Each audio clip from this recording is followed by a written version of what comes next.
if they get any leverage, they get these. Of course. They get these and expectations don't increase significantly. Totally. And I agree with you. Like, once you get on the coaching, one of the biggest issues in college football is that athletic directors are administrators, and they're not businessmen. Yeah. They don't know how to negotiate. And so they just give everything all the time because of optics. And then they'll just say, oh, well, I'll just go raise the money. The issue with athletic directors is that they're not CEOs and they're not responsible, for the money. And in so many ways, they're OPM, other people's money. I'll just go raise it and give it over here. And they're like middlemen. They don't know how to negotiate. And, it's been a huge issue in intercollegiate athletics. The problem with intercollegiate athletics has largely been that the presidents that have control are academics. And as we know, academics know next to nothing. And so that's affected the structure of our sport and more specifically the business structure of our sport. And that athletic directors, haven't negotiated harder. At some point, it's just, you got to be like, hey, man, all right, good luck. You want $11 million? Not going to be here. Good luck. And until somebody does that, then we're going to have, and this is a year where we're going to get the Mel Tucker contract extension. We're going to get the Jimbo Fisher contract extension. The amount of money that's going to be paid out in buyouts in 3 and 4 years based on the openings that are happening right now is going to be astronomical. I would venture a guess that the amount of buyout money paid in 3 or 4 years is going to top $130 million based on the extensions given in the next 2 months. Okay, so I want to take you back to 1995. You were, I'm going to guess, a 7th grader. I remember is that close? That is very close. Okay. I was in 8th grade. Okay. 8th grader. I remember the Thursday night in Charlottesville, the Barber brothers playing against Florida State. Florida State at that point had won 29 consecutive ACC games. Now we fast forward to Monday, October 20th, 2025, where Florida State had the incredible win to open the season. And now they've lost 4 straight conference games. Going back to last season or even 2 years ago, 9 straight conference losses for Mike Norvell. What in the hell is going on? How can you look that good in week 1 and you go to Stanford and only put up 13 points against that defense? Well, part of it is they were playing at like 3 a.m. So East Coast time. I mean, that doesn't help. But I don't know. There is zero good answer for, like, if you were to show somebody, like, just go back and watch Florida State, Alabama, week 1. You'd be like, nah, it didn't happen. That's not a real thing. Like, Bama didn't look that bad. Florida State didn't look that good. Florida State, man, that is a vastly underachieving team over the last few years. I know they had the undefeated year and they felt like they got absolutely screwed, and maybe they did, being an undefeated and left out of the playoff in 2023. But other than that, they've been a sub-500 team. Mike Norvell, I think. Get all your favorite Next Round gear all in one place. NextRound.store. From our Next Round hats to the logo tees to the all-time best-selling Y'all Can Have the Rest shirt. You can look your best by shopping with us at NextRound.store. Take the next round anywhere with NextRound.store. It's bow time.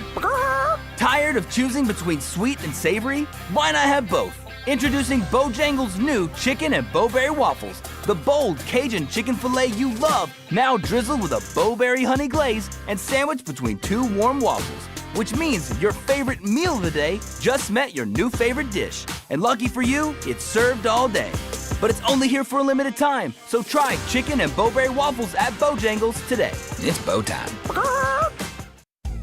Have you been injured in an 18-wheeler accident, company truck accident, car accident, or work-related accident? Call Alabama's largest personal injury firm. Alexander Shinara Trial Attorneys will fight for every dollar you deserve, and it won't cost you a dime. Trust me.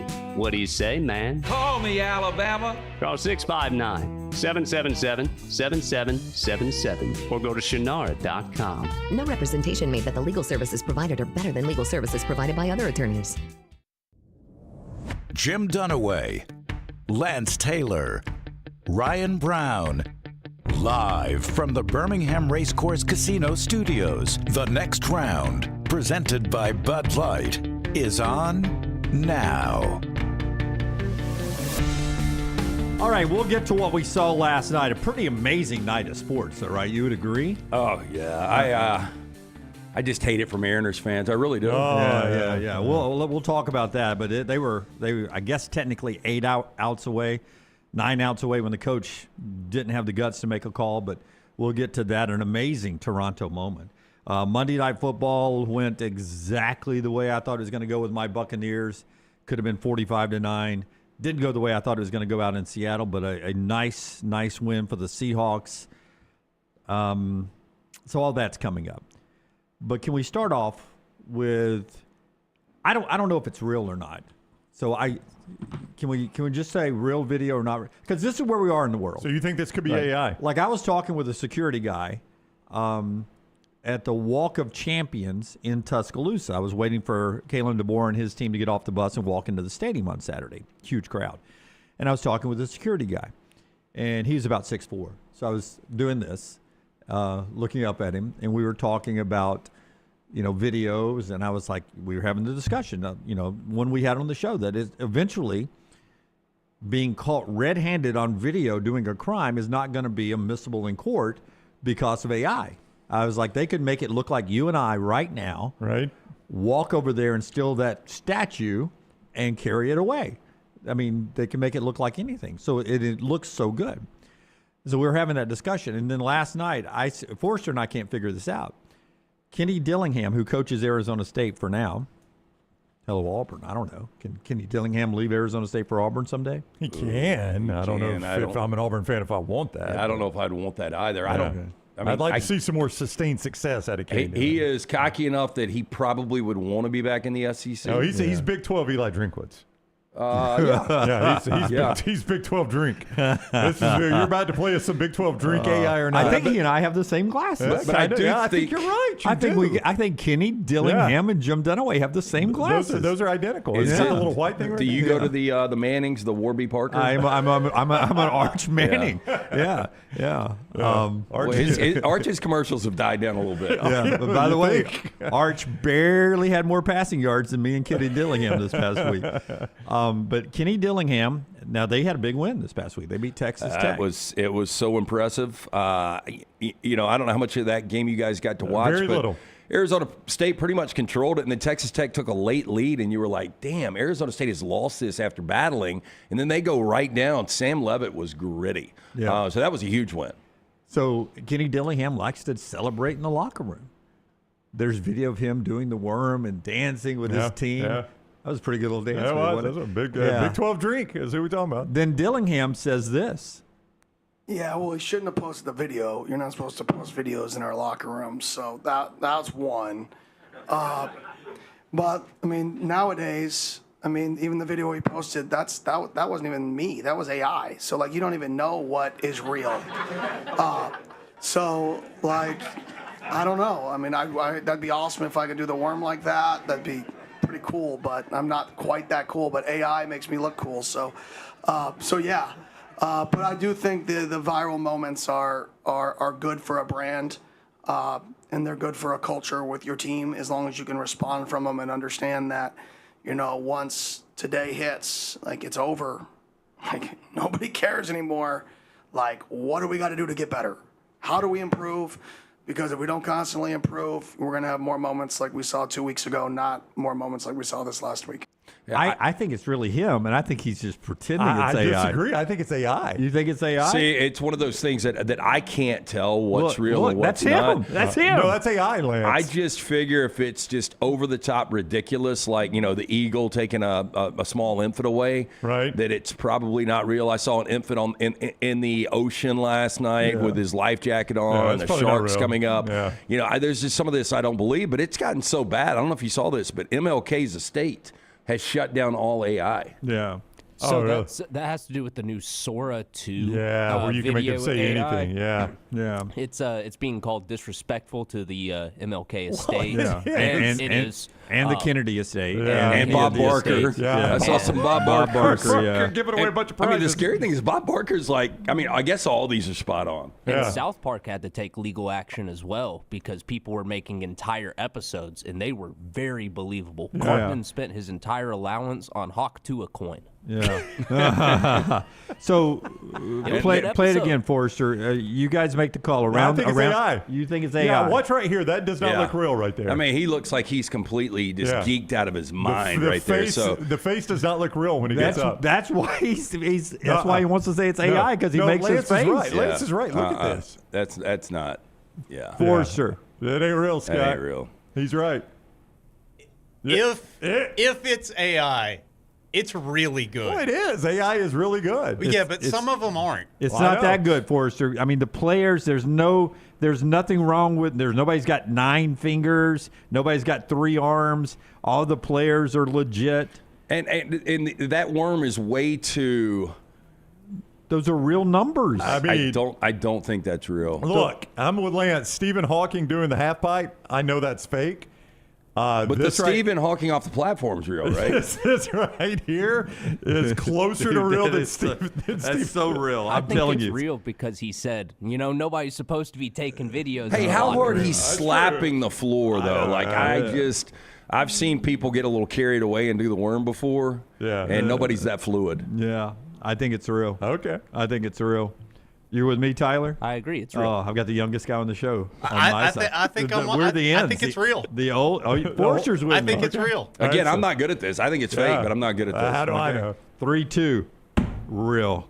People's Court. That's old People's Court rules. It's real. Now, what about that video of Johnny Football running up the stands at Bryant Denny? I thought that was real real, too, right? I mean, just when I initially saw it, I'm like, why would somebody create this? That's true. That's the Same thing. one. Like, Why would somebody create how this? much time do people have? I know, that's My pretty- God. Like, when Scott's get got a job. when Scott's got PJ Fleck rowing a boat, it's all good and fine, right? That was so When hilarious. Scott's got Billy Napier, which we got to retire that one. Get up out of the Stay cast. tuned for more. Oh, okay. But I mean, that's the thing. Like, somebody, instead of doing their TPS reports, they're sitting in their cubicle right now. And they're like, what can I do? What can I do AI-wise to entertain That's because myself? they're using AI for the TPS reports too. That's probably it. Yeah. Forrester, by the way, has me so not wanting to draw on the dry erase board. It used to be my favorite part of the show, but he has killed it with the AI that I originally came in today. I was just going to print mine. I was originally just going to print mine and say, why draw it anymore? My upset alert. Have you seen him play lately? Dude, the Cuse is a 17 and a half point By the way, dog. not my pick Oh, anymore. okay, good, not my good, pick anymore. good. But that's how I came in. Yeah. I was like, I'm not even going to try. I got up this morning. It's like, I'm going to print it. I was running late. Not my pick. We'll do upset alert coming later on. It was going to be a bold pick. Right? Later on. By the way, I printed it, and I printed it too big for the dry. I was going to tape it on the dry erase I've done board that too. before. You know when I did that was South Carolina. When I tried to, you remember the Jack State Gamecock logo I wore? That's Jack State's best logo Yes. that we don't use enough. Yeah. I was going to do that one day for South Carolina. That is impossible. Do you think the Razorbacks hard to draw? Drawing that logo? What, the Gamecock? Yeah, the Gamecock Oh, with the yeah. big fluffy tail, like I wore. I'm on gonna the give show. one a shot That's today. It's impossible. I'm gonna give I it bet tough getting one all a those shot. feathers to look right Tyler, with impossible. a dry erase marker With the is dry erase, impossible. it's impossible. So I printed it and I just stuck it on the board. Yeah. So we're going to get Lance drawing here in a few segments Yeah, coming yeah, up. yeah, Okay. yeah. All right. Look Yeah. forward to that. We'll get to the NFL. What we I saw don't feel last good night in about it. baseball. I don't feel good about it. Show being brought to you. Hey, by the way, quickly, can you tell people how I was pushing to get you in the Jack State Sports Hall of Fame the other night? You mentioned it to the athletic director. Pushing is probably an overstatement. I saw him again Saturday. I doubled Did you? down. I was Yeah. like, because you've Done it way you've out of ramped place. up your Jack State wardrobe. You wear it a lot more lately, and I was Yeah. like, he's angling for something, and I was like, nah, the degree really doesn't matter anymore.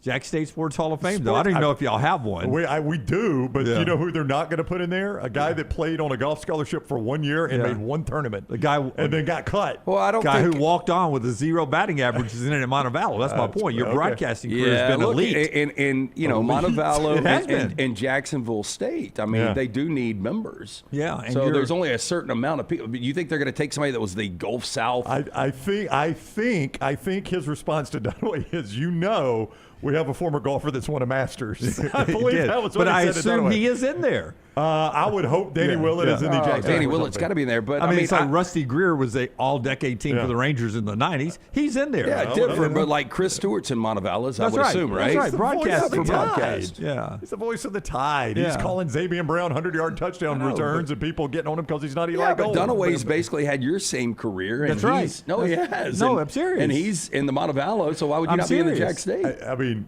I'm fine not being in there. That I think it's an insult to. I would work on the degree first. Are you going to FBS D2? Are you looking down your nose at No, I'm D2 just saying. I Montevallo? think it's an insult to people like Eric Davis, who played at Jack State in the San Francisco 49ers. Probably already in there. I would hope. And Danny Willett, who won the Masters. I mean, well, I'm sorry, but you've got to have more than 10 guys in there. Keith McKellar, who played. There's still going to be wide receivers going to Hall of Fame that aren't as good as Jerry Rice. I know. I'm not saying you're as good as those guys. I'm just saying don't insult those guys by watering it down by putting some guy that happened to play on the golf team barely. Should we push for an honorary degree? That's already been discussed we've enough. years It's and been years. discussed enough, Tyler. It's never going to happen. See, I am of the Bracket belief. I'm of the belief if they put you in, right? And see, this is what they did at Montevallo. They can alternate now with Stewart and me hosting it. Yep. Yeah. We can always. That's the angle? If they go ahead and put you in, then you will feel guilty. You could host it the rest of your life I'll feel guilty. for free. No, it is. It is an angle. I mean, it would be kind of a slap in the face if they ask you to do it every year and you're not in it. That's true. The Alabama Sports Hall of Fame does that. Yeah. You're not. Well, I'm never going to be. I've told you. I believe you'll get in there. No. Yes. The Alabama Sports Hall of Fame. Because you've hosted it for so long, you're a big part of it now. I don't want to be in those. It's an insult to the people that earn their way in. I disagree. It's an insult to the Bo Jacksons. I think you're and insulting your Cornelius career. Bennett's of the world. I think you're insulting your career. I think you're insulting Lance and me, who's helped you build this career. I'm fine. No, you guys. You should go. You should go in and thank us. No, if I go in, y'all are going in with me. No, I'm just saying. Tell them. I'm going in as a they're team. not inducting this show. I'm just saying they should. You should get up there and say, "Listen, I would not be here without my offensive linemen. You don't think I my would, receivers? You don't think if I were in the Alabama Sports Hall of Fame, which I never will be, and don't deserve to be, or the Jack State Sports Hall of Fame, same thing. I wouldn't say, first I would thank God and my family, and then you two. And Tyler and That's Scott. what most people Brooks. do at award shows, Yeah, right? but I thank my You Lord will. and Savior Jesus Christ. You will. And everybody cheers for that. You'd make it condescending, but you would thank me. Our show brought to you by our friends at Alexander Shannara, trial attorneys. Tell us about Alexander Shannara. Shannara.com. He ought to be in the Alabama Hall of Fame, the state of Alabama Hall of Fame. Call me Alabama. I think he is. He Is should he not? be. Well, he should be. Shannara is one of the most famous people in our state. Shannara.com. Shannara.com. That is where you go when you're in need of an attorney. You do not pay a dime unless they win your case at Alexander Shannara Trial Attorneys. He's an Alabama guy, born and bred in Birmingham, 24 years. Their firm has grown to more than 150 lawyers, supported by more than 500 dedicated team members, and they've recovered more than $2 billion for their clients. When you find yourself in need of a lawyer, Alexander Shannara Trial Attorneys, Shannara.com, Shannara.com. Hey, Forrester, our friends at Way to Wellness, aplanforme.com. Before you put the screen up, pop up, tight shot on me real quick. You know what this guy needs right here? Who, the Syracuse Otto the Orange? What? His ball's back. Yeah. That? It's covered in fur. His starting quarterback back. He probably could jumpstart a little weight loss. He's a little could. pudgy Little there. thick, little go, thick. Go to our friends. Lose a little weight right there. Just tear that weight in half with our friends at Way to Wellness, your journey to healthy living. Aplanforme.com. As Leslie and her board-certified team there, no contracts, no sign-up fee, and your first consultation is free. I just had a protein bar before the show starts. That was my breakfast today after a nice, huge cup of coffee after a late night watching doubleheader Monday Night Football. You get a chance to jumpstart your weight loss with injection therapy, protein bars like I use to keep from bad snacking, and everything in between, a variety of different ways to do it. Get details at planforme.com. Start planning for the spring and summer shirtless in 2026. By starting your weight loss journey right now with Way to Wellness, planforme.com. A ton of next round viewers and listeners are customers down there. Planforme.com. It's Way to Wellness, your journey to healthy living. All right, Buccaneers lose 24-9. I've said it all morning long. Could have been 45-9 if you watched that game. My big takeaway watching that game was, how did Alabama lose football games when Jahmyr Gibbs was on campus? That's a good question. I'll say it again for those in the back. How did Alabama lose football games when Jahmyr Gibbs was on campus? God, you go back, really one of the biggest plays from Gibbs' career in Tuscaloosa was the drop pass against Tennessee. It was a big one. The ball was a little low. I kind of put that one to Bryce Young. It was, but it's if hard that to ball say is with Bryce thrown Young, okay. 10 times to him. No, if he hits him in stride, obviously. But I'm just saying, I still think he catches that ball 9 out of 10 times. Probably so. Detroit, it's interesting because I think they've got 3 guys, Amon-Ra St. Brown, Gibbs, and David Montgomery that can take games over. Laporta's a really good tight end. Jamison Williams is kind of underutilized. Goff has turned into a top 10 quarterback. He's been that for the last 3 years. They've got a lot of weapons. It's a dangerous team. When their secondary gets whole, Brock and I talked about this yesterday on Unlocked. They are going to be a difficult out. Maybe best team in the NFC. First 6 answers in the chat real quickly, Jim. Bill O'Brien is the answer to your question. How did Alabama lose games with Jahmyr Gibbs there? Fair. Bill O'Brien is I posted last night. Yeah. That's what I posted. I was like, how did Alabama ever lose a game with Jahmyr Gibbs on campus? And the first 5 responses with Bill O'Brien. The 6th one was, the answer to this, you dumbass. That was me. Last night, though, 136 rushing, 86 receiving. Yeah. And I didn't think Detroit played well last night. Okay. They didn't. They played well. They left a lot of points on the field. 218 scrimmage yards. The most since, I don't remember this game, but in a way I sort of do. Because I either had him or didn't have him in fantasy football. 2013, Calvin Johnson. That's the most scrimmage yards last night, Gibbs, 218, since Calvin Johnson had 329 scrimmage yards in 2013. Still amazing Calvin Johnson played at Georgia Tech. It really is, yeah. Jahmyr Gibbs did, too. Yeah. No, not for long. That was. I think Calvin Johnson would have done exactly what Jahmyr would have done in today's transfer portal. Oh, yeah, 100%. He'd have been going in a heartbeat. Can I ask this question? Not career achievement. I'm not talking career achievement. I'm talking right now. Dan Campbell, a top 5 NFL coach for you? Right now? Right now. Not career achievement. I'm talking what they are doing right now. Lance. Why do you not like him? Give me 5. No, Lance doesn't like I'm not a big fan. Give me 5 better. Okay, Sean McVay. Okay, I'll give you Kyle that. Shanahan. Andy Reid. Give you that. Mike Tomlin. That's career achievement. I think you're more career achievement than right now. Sean Payton. That's definitely career achievement. But I don't know. With a rookie quarterback in Bo Nix, he got to the playoffs last year. All right, there's 5. Look, then it gets debatable. There's some guys that. So I'm not that far off. No, you went 5. I would say, and I know Ravens fans are going to disagree right John now. Harbaugh. I would think John Harbaugh is better. Again, that's a lot of career achievement in there, but I'm comfortable with John Harbaugh. And I would rather have Jim Harbaugh. I would rather have Kevin O'Connell. Again, he has not been to an NFC Championship game, Kevin O'Connell. But again, look at the quarterbacks he's had. I get that. Yeah. I'm just saying. Yeah. Anyway, Dan Campbell's a perfect fit for Detroit. Absolute perfect. I love the quote because he is such a gambler. And his quote is, if you like your players and you like the play, why does it matter where you are on the field? Well, I kind of like that approach. I don't know if you guys saw it early where they're up 7-0 and it's a 4th and 2 at the 12. And Troy Aikman's like, he's going to go. And then, of course, there was no hesitation. They're not going to try to go up 10-0. They're going to try to go up 14-0. And it was questionable on whether or not it was a hole in the end zone and they could have thrown the flag. And they didn't pick up the first down. But even then, Troy was like, the analytics say go. It's just amazing where we are in the analytical world. We are because it used to be such a conservative game. I like this a lot more. I do too. I had Alabama fans texting me about DeBoer going for that 4th down. Was that in the 4th quarter? Yeah, it was in the 4th quarter. They were in field goal range. And I'm like, guys, that's who DeBoer is. If y'all don't like that, he's a very aggressive on that I'm glad you brought DeBoer up because for a lot of these guys, they do have that analytical sheet and they've got somebody that will get in their ear. For Dan Campbell and I believe Kalen DeBoer, I think it's all gut. I agree 100%. Which I appreciate that more. Yeah, you don't know who's Dan Campbell's just like, we're going. I don't think there's any gut with that. But I think for DeBoer, it really is like a feel. Yeah. That's what I told those Alabama fans. I'm like, y'all better get used to that. He's very aggressive in those situations. They weren't saying it in a negative way, right? I think they wanted him to take points there, yeah. They wanted him to take points. Nick Saban always took the points. Probably. Yeah, in that situation, Saban, I don't know. He got a little more aggressive. He did. Yeah. Well, it goes back to what you kind of got going on right now in Tuscaloosa. Do you guys trust Connor Talty? Not 100%, no. No, but not as much as I trust him. And you go back to when Saban, in those situations, he was like, once you had Riker. Once you had Riker, you kick it any time you want. But he trusted his defense right most years to If we get 3, the other team may not get 3. If we get 3 more, they may not get. But that 2013 Iron Bowl was kind of an example, right? Yeah. I mean, once you had. Well, once you start missing kicks, and Of course, I say that, and then he tried to kick a.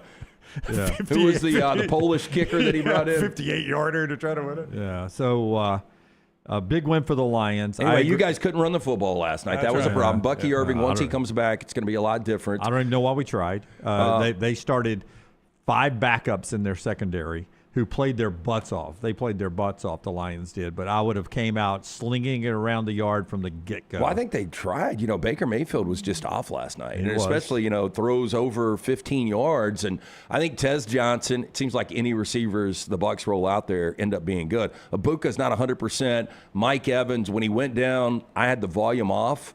I thought it was a concussion, which it ultimately ended up being. I didn't realize it was a broken clavicle, and now he's going to miss good portion of the season. Maybe the rest of it. I told Brown earlier, though, probably blessing in disguise if he can come back. If we can go if Tampa can go 5-5 down the stretch, be 10-7, make the playoffs, maybe win the division, and get a healthy. He rests that hamstring, and then he comes back. If it's not season ending, to have him healthy in the playoffs would be huge. Offensive line's bad, especially on the right side. Hutchins, Aiden can get after you. Lions are good, man. I don't see how they lose football games.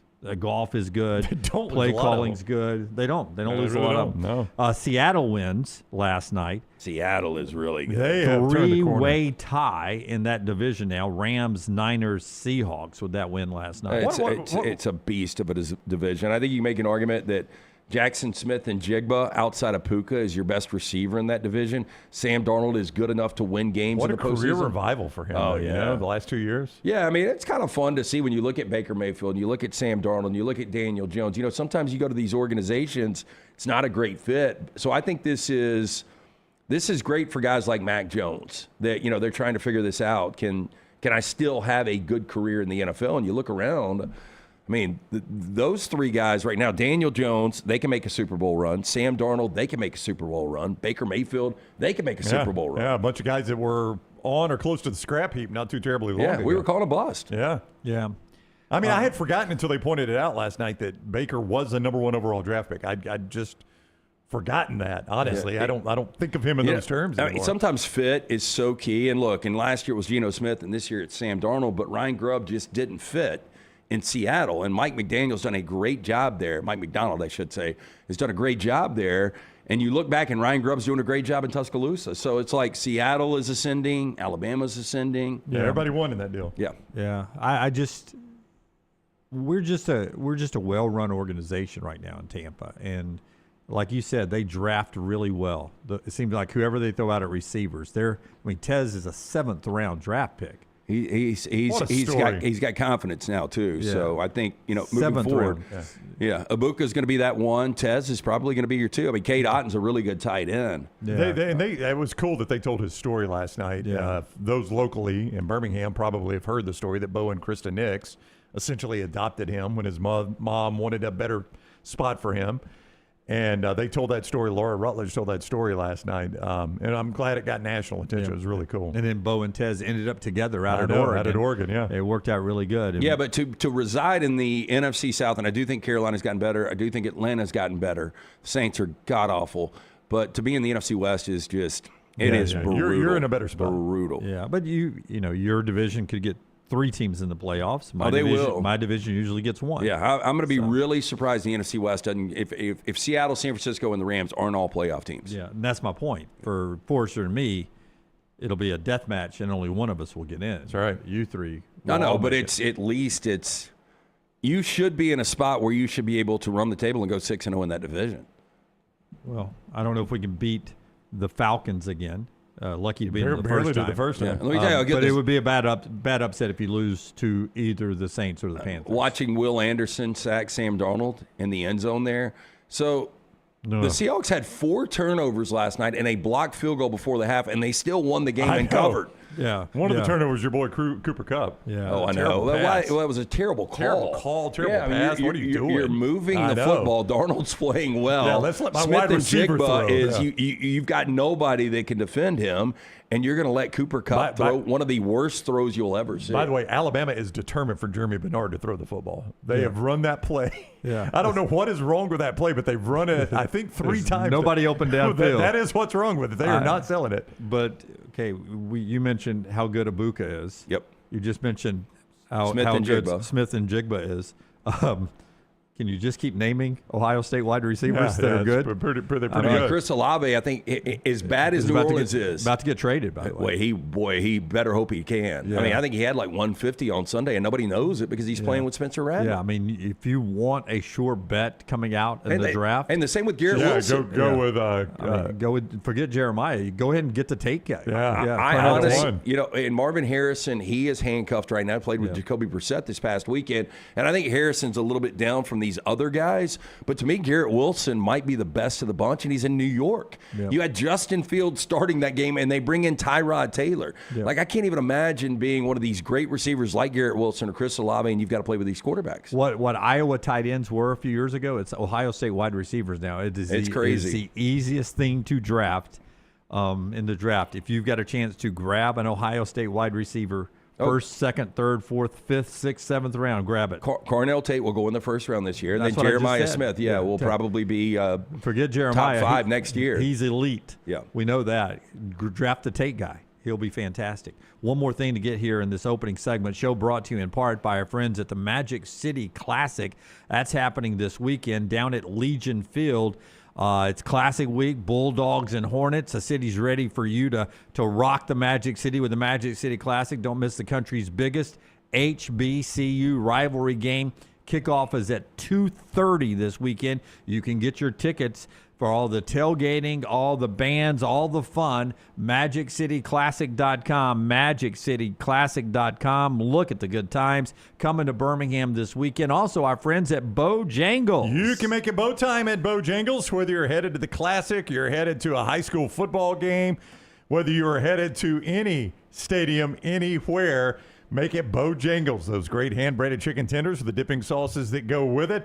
You can get those at Bojangles. And on your way to work or school, don't forget that pork chop griller. It is back at Bojangles for a limited time. You missed it. It missed you. Pork chop griller back at Bojangles.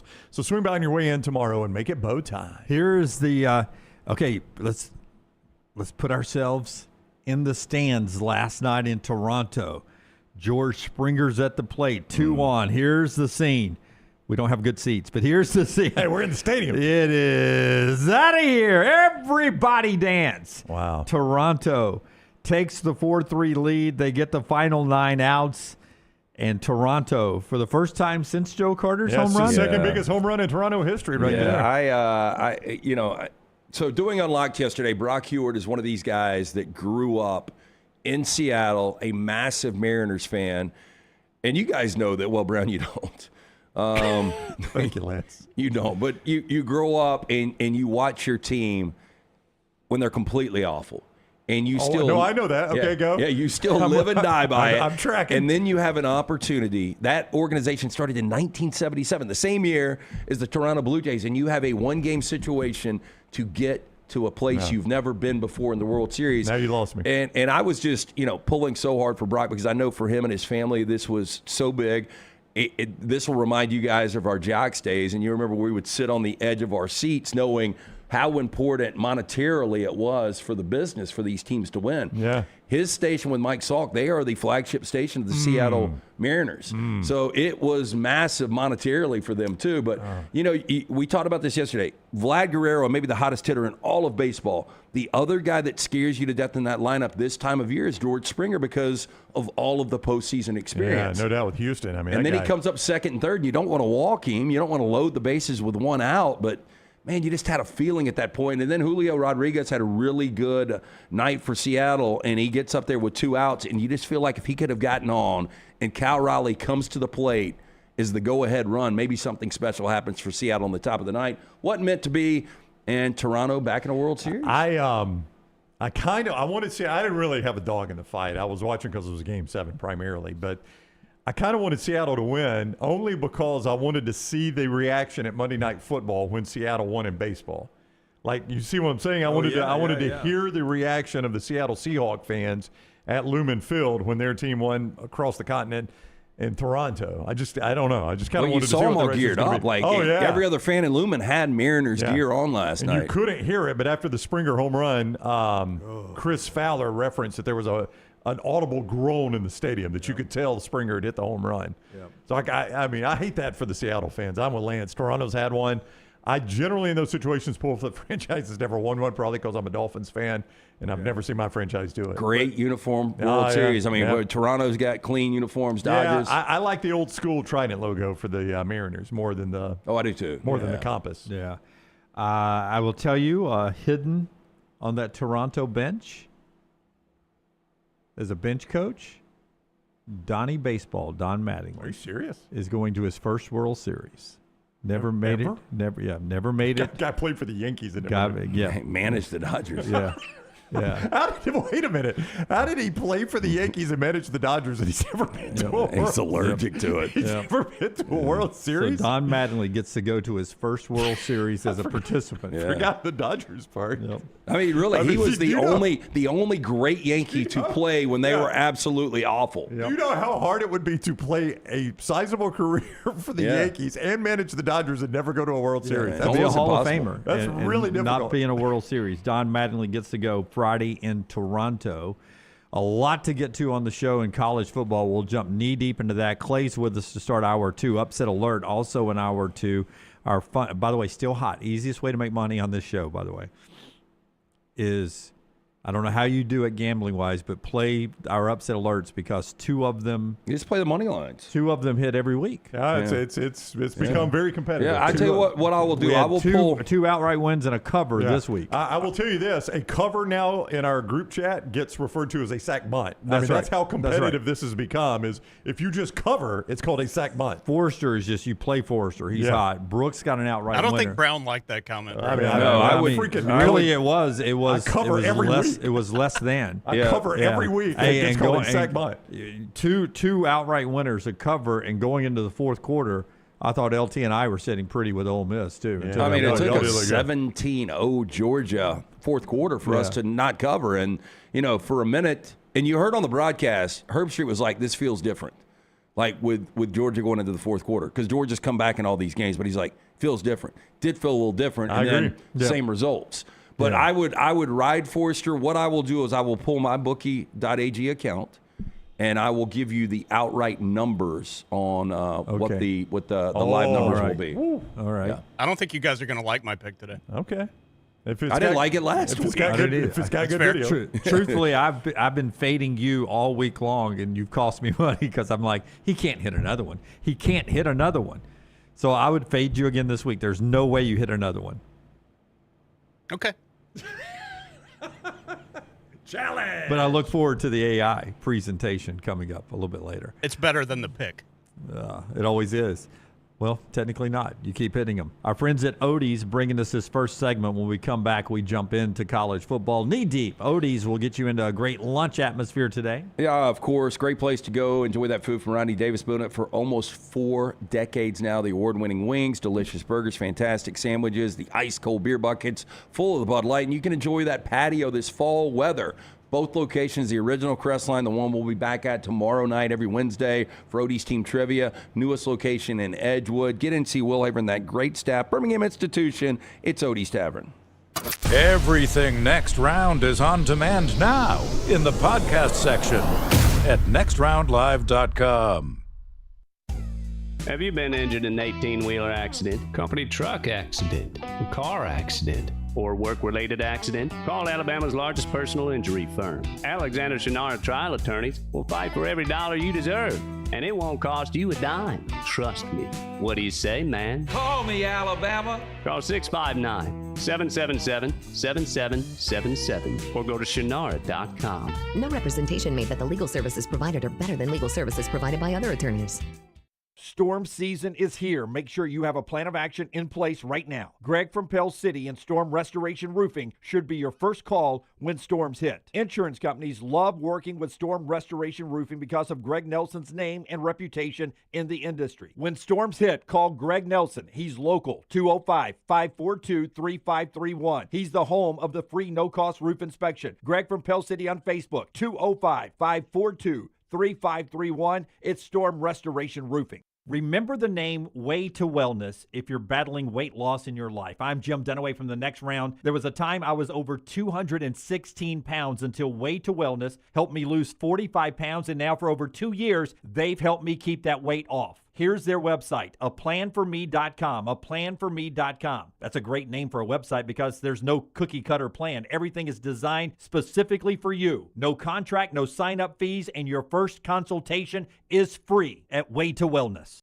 Stop by the New York Butcher Shop and pick up the finest in certified Angus prime beef steaks and burgers, premium pork chops, ribs, and all-natural chicken cut to order just for you. Their chef-prepared entrees and side dishes are the perfect dinner-to-go choice for your family and are ready to heat at home. With a great selection of fine wines and desserts, the New York Butcher Shop is your one-stop dinner shop. 2 locations to serve you, Cahaba Heights and on Highway 119 in Greystone. The New York Butcher Shop, rare quality, well-done service. Hey, Lance Taylor from The Next Round to tell you about one of our favorite places for breakfast, lunch, and dinner. That is Hamburger Heaven since 1982. Hamburger Heaven has been serving Birmingham's best hamburgers, cheeseburgers, French fries, hand-spun milkshakes, and sandwiches made fresh to order. All of their ingredients are fresh and prepared daily. This includes their beef, always fresh, never frozen, hand-pattied each and every day. For breakfast, lunch, or dinner, visit any of the 4 locations, Highway 280, Irondale, Gardendale, and Homewood. Hey, Lance Taylor from The Next Round to tell you about my friends at Michelson Laser Vision, located conveniently UAB Highlands. Almost 20 years ago, I went in for the procedure. Only took 12 minutes for both eyes. When I went in, I had 2200 vision. I was legally blind. Now I have 20/15 vision, still 19 years later. Make the call today. Schedule a hassle-free consultation, 969-8100. Dr. Mark Michelson, Dr. Jen Michelson, Michelson Laser Vision. Make sure you tell them The Next Round sent you, 969-8100 or MichelsonLaserVision.com. Next Round shirts, Next Round hoodies, and Next Round hats all in one place, nextround.store. Find your favorite piece of gear from your favorite show and put it in your rotation. You never know, you might be in one of our videos showing Next Round gear being worn all over the world. Find all of your favorite Next Round gear by visiting nextround.store. Place an order for you and that big Next Round fan in your life at nextround.store. Look your best at work, at school, at the stadium, or anywhere you go wearing Next Round gear from nextround.store. It's bow time. Tired of choosing between sweet and savory? Why not have both? Introducing Bojangles' new chicken and bowberry waffles. The bold Cajun chicken filet you love, now drizzled with a bowberry honey glaze and sandwiched between 2 warm waffles. Which means your favorite meal of the day just met your new favorite dish. And lucky for you, it's served all day. But it's only here for a limited time, so try chicken and bowberry waffles at Bojangles today. It's bow time.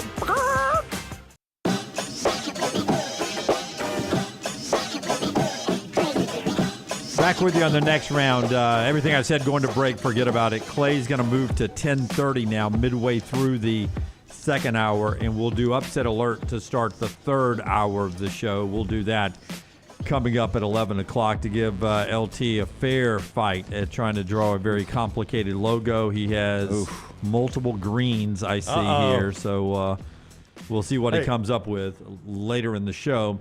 Before we get into college football and whatever you're about to say, Brownie, show being brought to you today by our friends at Hemphill. They bring you Lance's Lock, lanceslock.com. Before you tell us about Lance's Lock and Hemphill, LT, tonight, maybe there's plays at Lance's Lock. The NBA season starts tonight on NBC, main NBC, part of the broadcast. Doubleheader tonight. That includes Rockets and the defending champions. I'm right about that. Thunder won the championship last year. Yes. Rockets and Thunder, 6:30. Warriors, Lakers, 9 o'clock NBC. History tonight. Not only is Kevin Durant now with the Rockets, they will start the tallest starting lineup in NBA history. Their starting lineup, including, by the way, former Auburn star Jabari Smith, their starting lineup is Amen Thompson, who is 6'7", and then they've got 4 guys who are 6'11". So they go 6'11", 6'11", 6'11", 6'11", and Shrimpy at 6'7". And he's the point guard? And I don't know if he's the point guard. Well, somebody's got to bring it up. I mean, Durant can do it. I guess. Jabari can do it. Yeah. Segan can do it. Steve Adams is out there. He's not bringing it up. But 4 6'11" guys. Dang, how old is Steven Adams?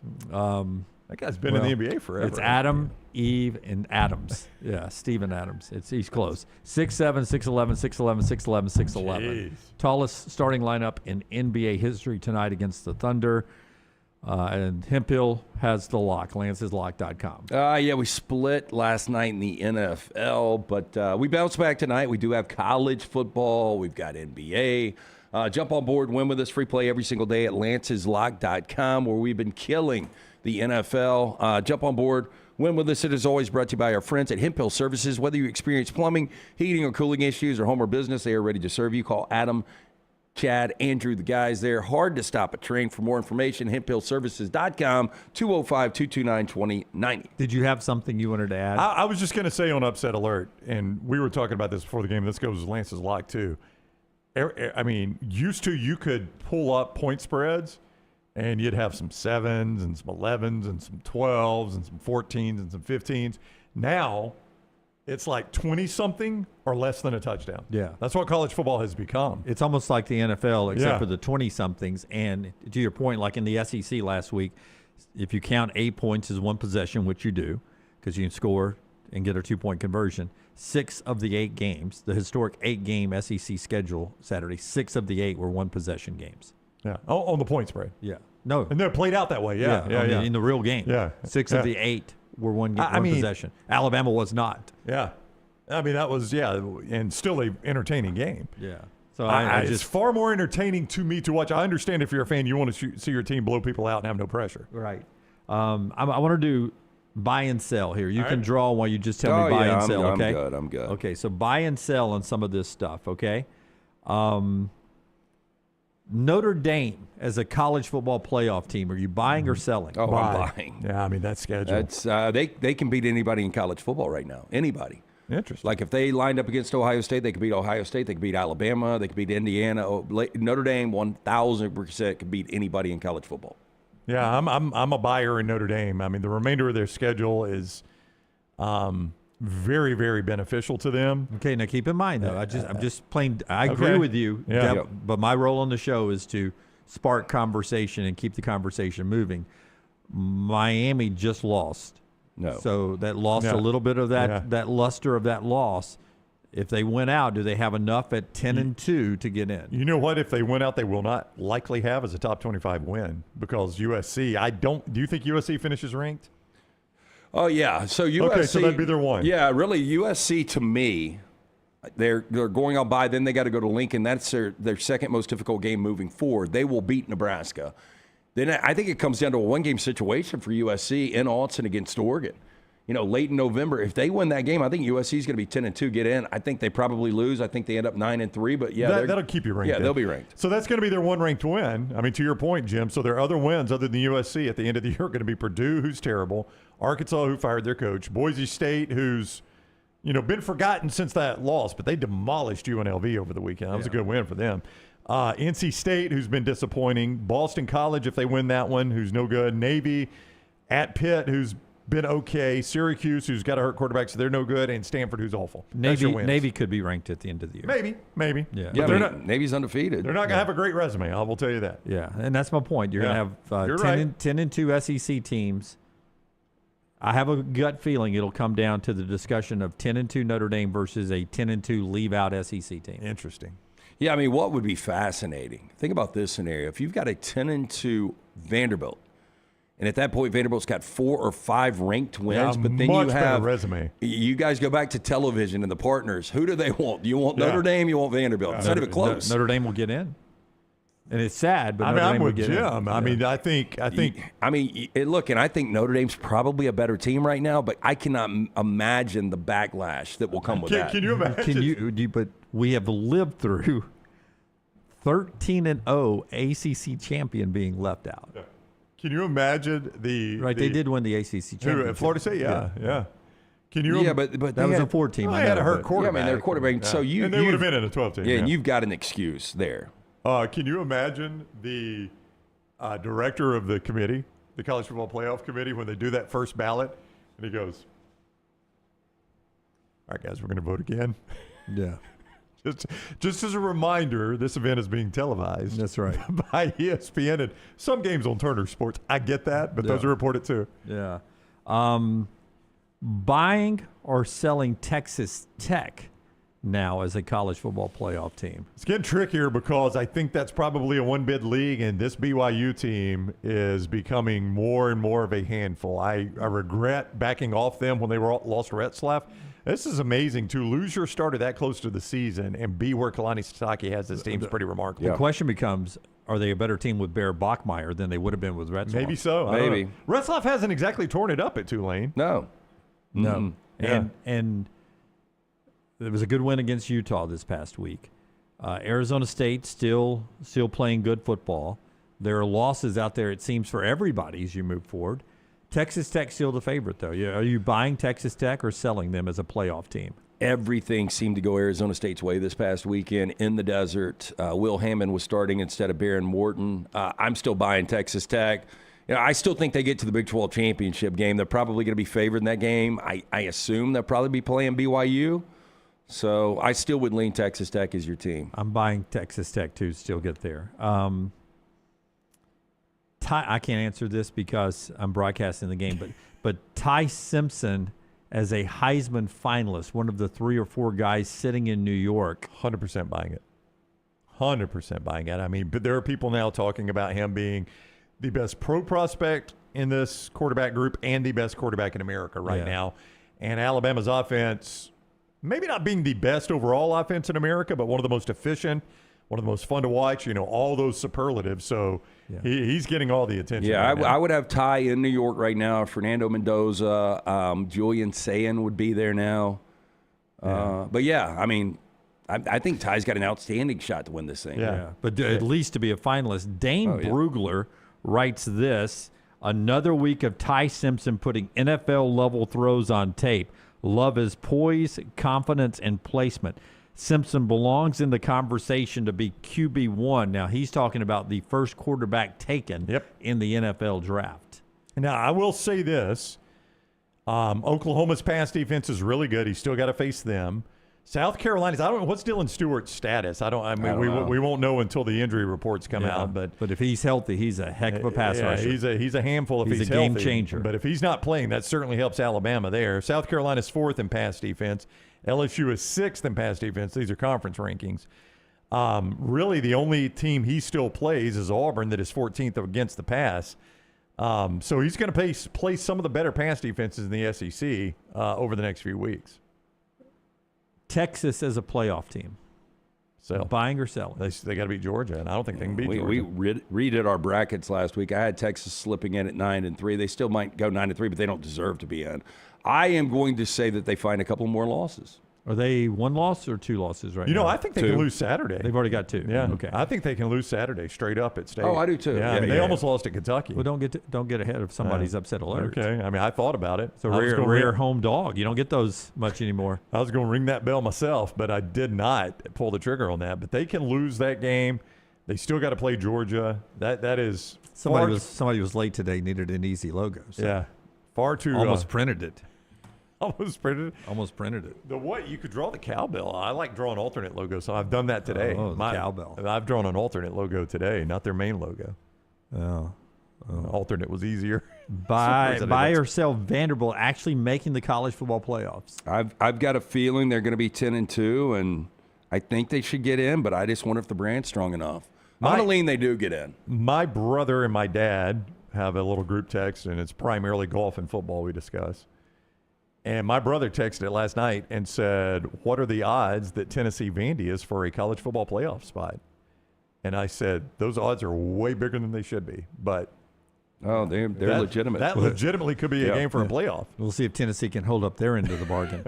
You know what I'm saying? Yeah, Vandy's got to beat Missouri and Texas. And I know we keep doubting Vandy. That is a handful. We'll know more about either Missouri or Vandy on Saturday night. Yeah. As soon as they're done playing in Nashville after College Game Day is there this weekend. But keep in mind, I mean, a loss to Missouri or Texas does not eliminate Vandy. I mean, they could still be a 2-loss team in the SEC. It does it's crazy. It does not.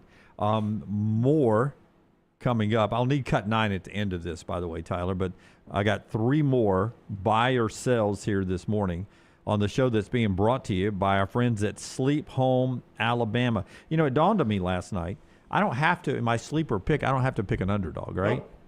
No. I can just pick an outright winner, right? Yeah, I mean, it probably goes better with the copy if you go with an underdog, but yeah, sleeper pick. Doesn't really matter. Yeah, but you can say it's covering, right? Yeah, sure. Yeah. So what's your sleeper pick? My sleeper pick tonight is going to be Kennesaw State to win and cover at poor FIU, 6 o'clock ESPN2. Kennesaw State 2-10 last year in their first year in the FBS.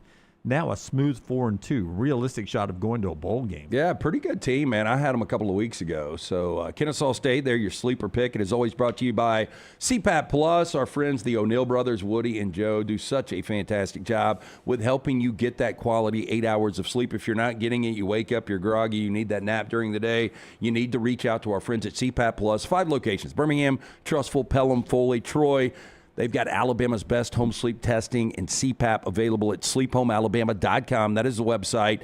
You don't want to deal with the lab. You don't want to deal with the insurance. Just easy to wear fingertip devices sent right to your door, clinically validated. They connect to your smartphone, complete with the physician's interpretation of your results. Only $199 for this home sleep test. Again, it's Alabama's best home sleep testing and CPAP. It's from our friends at CPAP Plus. Go to sleephomealabama.com. Our friends at Central State Bank remind you they don't just open accounts, they open relationships. Family-owned, community-focused, built on trust for more than 100 years. Serving Central Alabama, places like Shelby County and Tallapoosa County, with local decisions and personal service that feels like home. Whether you're starting a business, buying a car, or just planning for tomorrow, Central State Bank is here to help. Central State Bank, rooted in community, driven by relationships, member FDIC. After our buddy Michael Offord said that they would review the entire football program after the season, but basically gave a little support to Mike Norvell, everybody took that the way I took it, is right now we don't want to pay we ain't got the money, the 80 to 100 million all-in cost of changing a coaching staff and bringing in a coaching staff. And there's a chance the buyout drops in December, and we'll wait till then. Or we got more time to raise some money. Yeah. So buying or selling Mike Norvell as Florida State's coach in 2026? Hard sell. Yeah, I'm going to sell. Yeah, hard sell. Because they're not done losing either. Yeah, that's the thing. Like, if you lose to Stanford and you can only put 13 points out of offense when you – I mean, I thought they had one of the best running attacks in all of football. That's what Gus looked like week 1. And, you know, even a little bit after that. Even against Virginia, the offense was explosive. They just gave up a lot of big plays. I agree with Brown. I don't think the losing's done. I think they're going to battle to get 6-6. Yeah, was the Gus Malzahn hire just hired to beat Alabama? I think it was.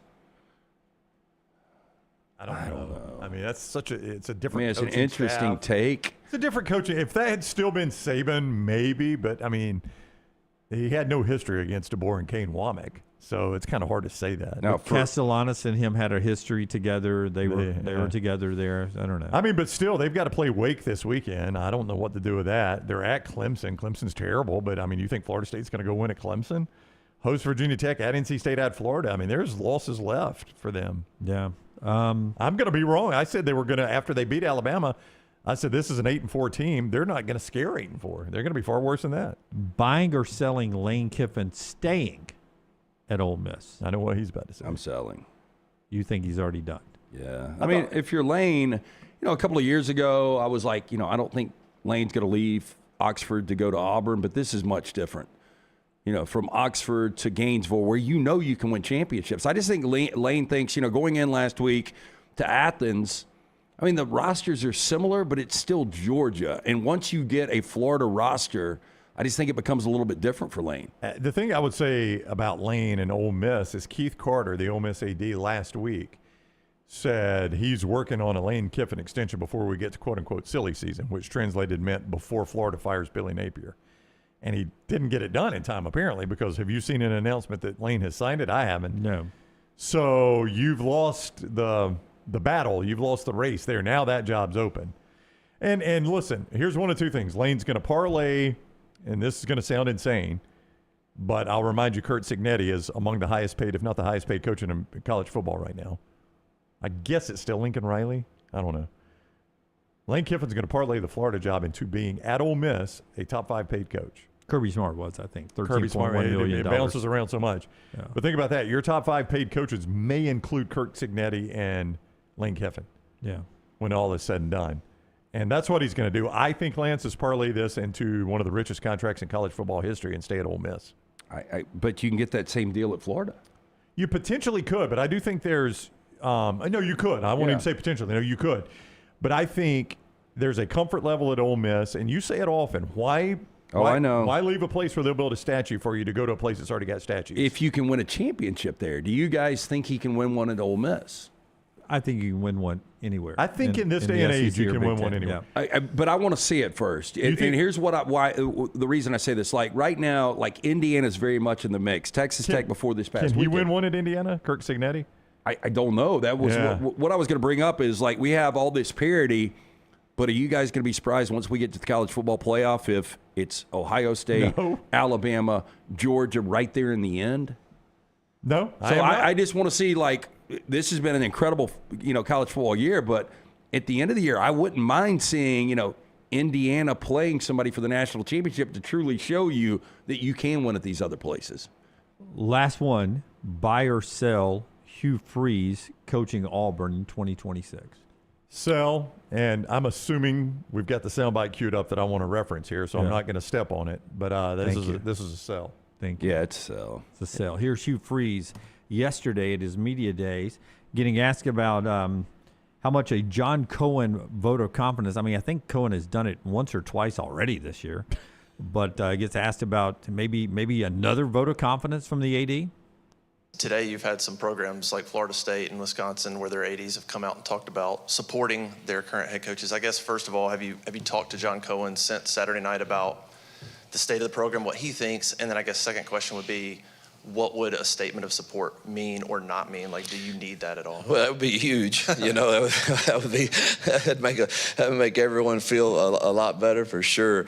I haven't talked to John. I'm gonna say John has been so supportive ever since obviously my hire, and but I don't get too much into they have a job to do, and certainly he has people he has to answer to, and I know how close we are. I know I can get this fixed, and we're too dang close. And we've got to get a little bit better play and a little bit better coaching at a few spots. And I want a chance to fix this. And, obviously, I've totally gotten off of all social media, so I'm not sure what exactly was said in those other cases, but that's got to be reassuring to those people in there that they believe that they can get it fixed. But again, I've trusted John since I've been here to do the right things, and he's got to do what he feels is best for this program, of course. And I think it's us. I think we fit Auburn. I think we fit the Auburn culture. I think the culture in the building has changed. I think the talent level has changed, and unfortunately, we just hadn't gotten over the hump in a very difficult stretch of games, but I believe that's coming very, very soon. I'm surprised that he said that. Like, a vote of confidence from an AD is like wearing a seatbelt on a plane. That's right. I mean, yesterday offered with. I mean, it is. Right? Yeah. What's it going to do for me? I mean, even the Wisconsin guy gave support to Luke Fickell yesterday. And then that's. Those guys are dead. Fickell's dead man walking. If they can get the buyout. Like, Auburn, we know can get the buyout. Like, I don't know if Wisconsin can justify it. I guess now with the Big Ten they can. We'll see. I'd be surprised if Fickell's there. I would be shocked if Hugh Freeze is there at the end of the year. One of my friends, Brandon, I'm going to read this quickly. Okay. I want you to make your point. Who's a season ticket holder. Won't give you his name. I've never seen more fans pissed off at a coach than they were at Freeze Saturday night. Cohen and that crew are dealing with fire from this fan base if they keep that dude. So, I mean, he put his athletic director in a corner. And I understand that Hugh answered Hoke's question there in kind of a joking manner. Yeah, that'd be great. But then he went on and answered it how important support means from his athletics director. He finally said some stuff he hadn't been saying. I think we can get it fixed. That's right. Yep. I'd love a chance to fix it. Yep. So he's put his athletic director in the corner. John Cohen either has to come out with a statement of public support like Michael Alford at Florida State did, like the Wisconsin AD did, or it's abundantly clear Hugh Freeze does not have the support of the athletic director and the boosters, which I think is already abundantly clear. Yeah, I mean, but you're pretty much saying it on record, Lance, if you don't say anything. Yeah, I was going to say, when's the next time Cohen will be in front of a microphone? That's by his choice. He did the AL.com interview last week. Because it will be the next question he's asked. There's no doubt. He set in the media.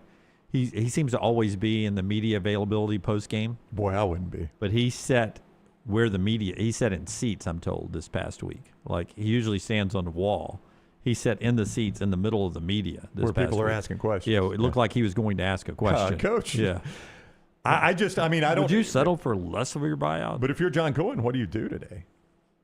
I don't think John Cohen wants to go down with his ship. And if he puts out a public support message, are you tied now to Hugh Freeze? That was your hire, by the way.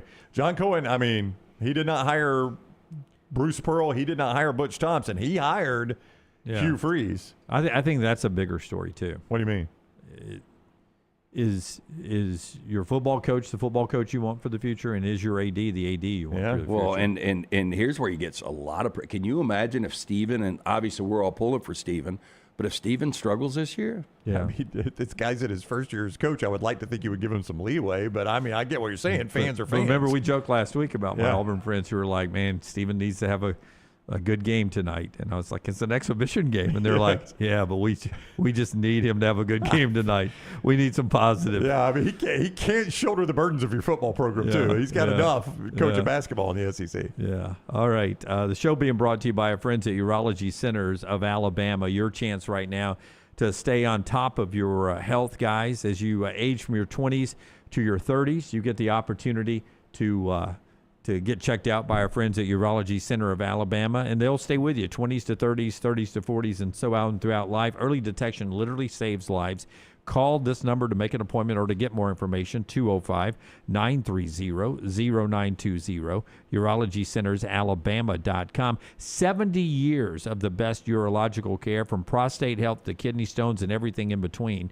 205-930-0920, urologycentersalabama.com. And our friends at the Inverness Country Club, I ran into a couple of Inverness Country Club members on Friday night, and they were talking about their golf group that goes out there a couple of times a week. Look, if you are a golfer, you're looking for that membership, you need to check out the Inverness Country Club. You can play the golf. You can send the wife to the racket club, social club. Coming this summer, obviously, you're going to love the pool, the cabana club. Whatever your interests are, you can find it at Inverness. They even have a vineyard club. Best days happen there. Maybe relocated to retired Inverness. It's a great place to network. Ask about childcare. Also, massive plus there. To take a tour of this club today, call Aaron, 205-991-8608. Tell her the next round sent you. For more information, ICCalabama.com. All right, update. Clay can go now. We're going to go Clay now? With a commercial break or right now? Commercial break. Okay, let's take a commercial break. All right, then Clay after the commercial. Clay, Travis on the other side, and then we'll do our upset alert at normal time. This is the next round. Follow Dunaway on Twitter and Instagram at Jim Dunaway. Yo, Kinfolk, what's good, man? Let me holler at you for a minute. You know how life can be life. You're out there chasing that dollar. Every dollar is accounted for going somewhere. Then all of a sudden, bam! Out of nowhere, a car accident. All I had to do was hit up my people at Alexander Shinara Trial Attorney. You already know when that dude Alex pulls up the trial, he shuts down the litigation situation. Yo, go to Shinara.com. Hit him up at 659-777-7777. Call me, Alabama. No representation that legal services provided are better than any other provider. What a matchup we've got, folks. Just nonstop action. The energy is electric and the fans are all in. An intense game like this calls for a Coca-Cola. Ah, crisp and refreshing. That's a game changer. Yeah, that taste scores every time. And just like that, they're back at it. Passionate fans and an ice-cold Coca-Cola. Now that's a winning combo. No matter the team, no matter the sport, everyone knows fan work is thirsty work. Enjoy a Coca-Cola. What are you waiting for? It's non-stop gaming action at Birmingham Racecourse Casino. Come play more than 900 of the latest and greatest games around, featuring fun bonuses and big jackpots. You can wager and win on horse and greyhound races from all over the world. There are more ways to win at Birmingham Racecourse Casino. Birmingham Racecourse Casino, located off I-459, exit 31, Derby Parkway. Must be 21 or older. Twin Peaks is the best in the game. Here, you're in the red zone for every college rivalry and divisional matchup all season long. I mean, where else are the scenic views as good as your view of the game? Only at Twin Peaks, the #1 sports bar.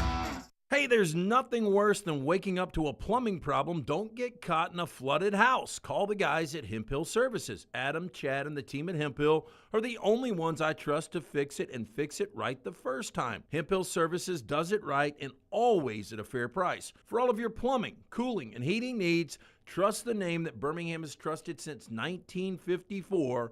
That is Hemphill Services. Call now, 205-229-2090. That's 205-229-2090. Storm season is here. Make sure you have a plan of action in place right now. Greg from Pell City and Storm Restoration Roofing should be your first call when storms hit. Insurance companies love working with Storm Restoration Roofing because of Greg Nelson's name and reputation in the industry. When storms hit, call Greg Nelson. He's local, 205-542-3531. He's the home of the free no-cost roof inspection. Greg from Pell City on Facebook, 205-542-3531. It's Storm Restoration Roofing. Hey, let me tell you about our friends at Urology Centers of Alabama. Compassionate and comprehensive urological care with 35 physicians, 17 locations across Alabama. Their patient-centered approach to all of your urological needs. Remember, they've got that new men's health center. It is beautiful, helping men with a wide range of sensitive male issues in a comfortable environment.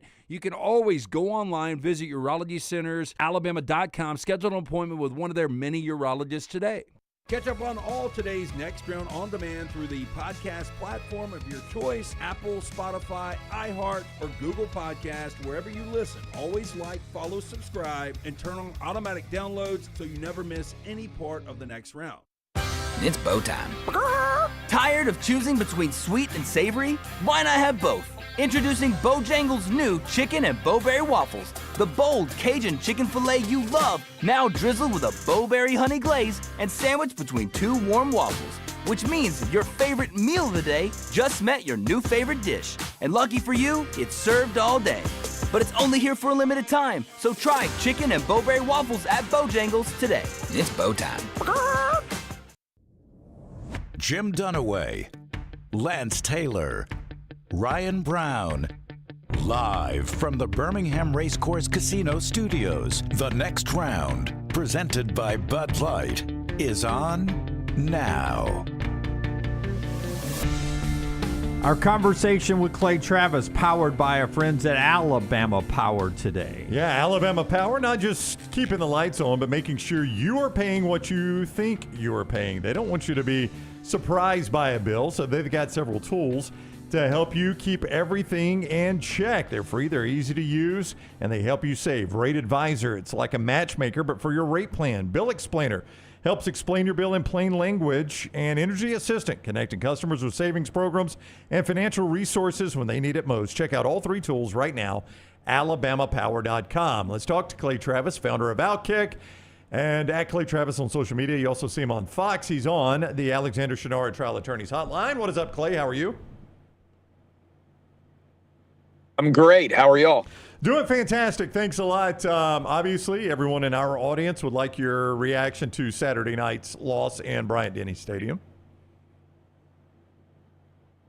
Well, I thought Tennessee choked it away at the end of the first half. Credit to Alabama. I thought Josh Heupel got out-coached there. As I wrote about it, Tennessee had a first and goal at the 2 with 13 seconds left and a timeout. Took that timeout, so had time to think about their play. And as I was watching it live on television, I said, well, you throw the ball on first and second down here, quick hitters, and then on third down, you still have your timeout left, and you have an option to either run or pass if you haven't scored yet. And if you get stopped, then on fourth down, you would have the option to kick the field goal, or if you're really close, risk it. And if Tennessee had done that, I think they would have had a good chance to win the game. And it certainly would have been a game that went into the fourth quarter. But instead, they threw the 99-yard pick six, and I think I think I tweeted at that time the game was effectively over. And I think if you go back and look at passing yards,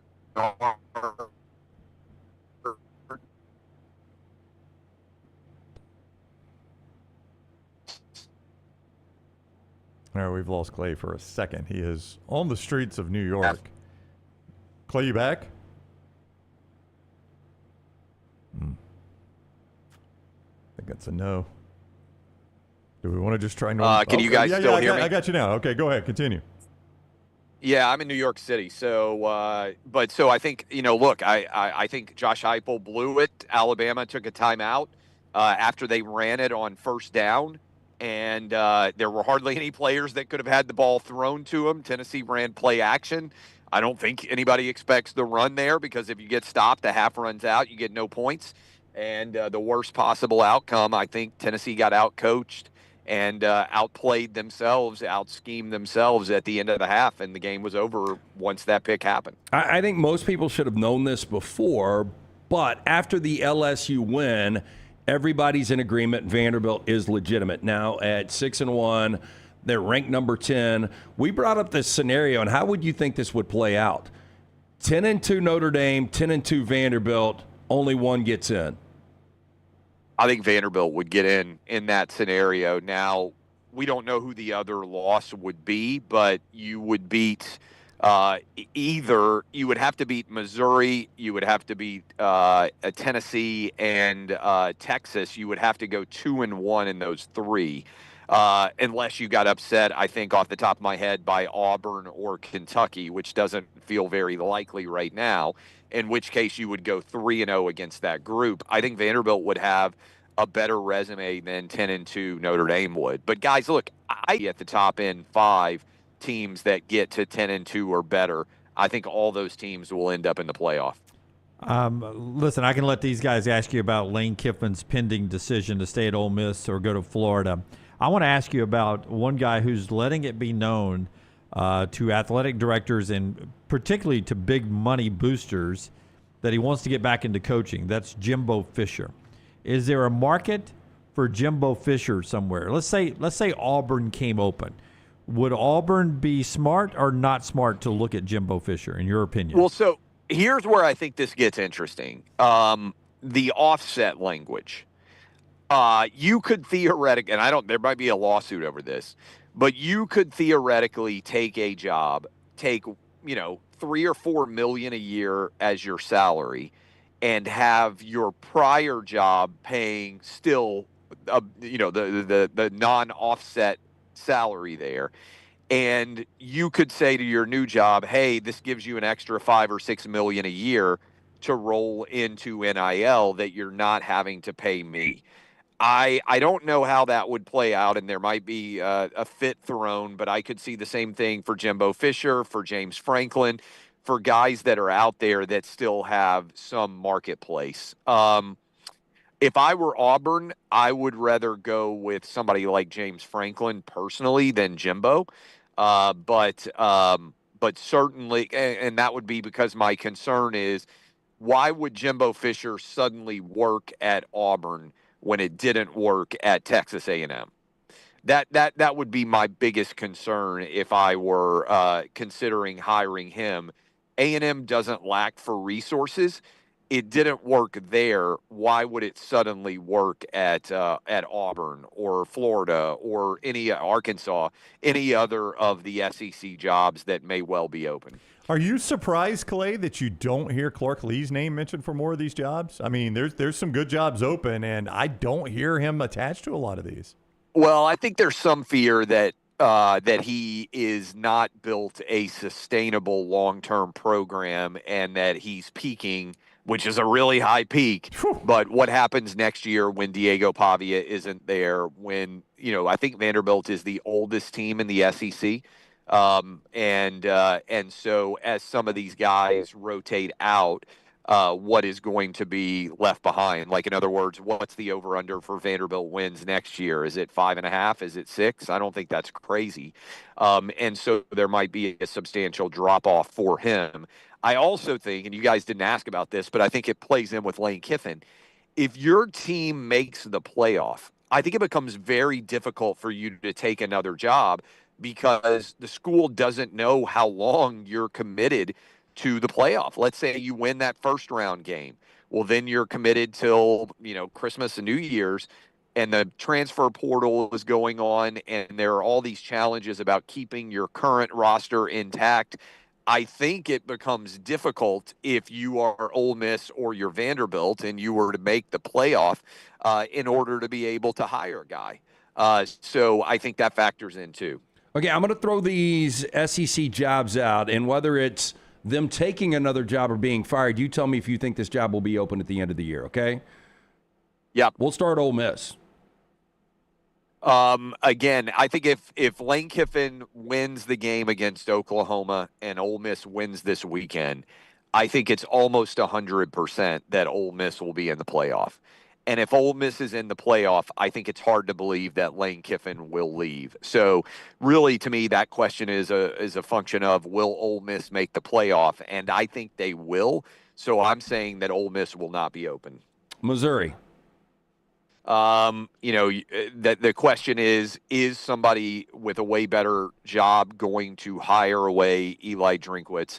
I think the answer is no. So I don't think that job's going to be open. Back to Clark Lee, Vanderbilt.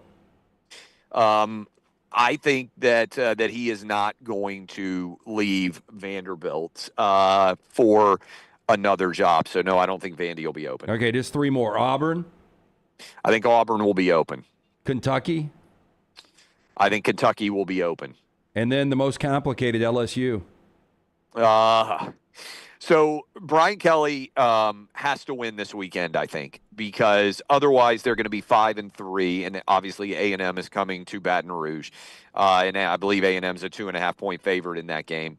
If LSU loses that game, then you hit the bye week, and the game is in Tuscaloosa against Alabama. And that would be a absolute must-win game for Brian Kelly, because if he lost that one, he would be 5-4, and I think LSU people would say we're done with this guy. So if you just look at the schedule and you just break it down, I would have to say that Brian Kelly is favored to be 5-4 with 3 games to go. And if that were to happen, I don't think he would be back next year. I had someone in the SEC universe, Dunaway, text me yesterday and say, Brian Kelly ain't getting fired. Now, he's probably going to get dunked in Mayo at the end of the year, but he ain't getting fired. That's a lot of money, man. That is a lot of money. Yeah. I wonder, to your point, whether some of these coaches, and you didn't ask about coaches necessarily leaving voluntarily.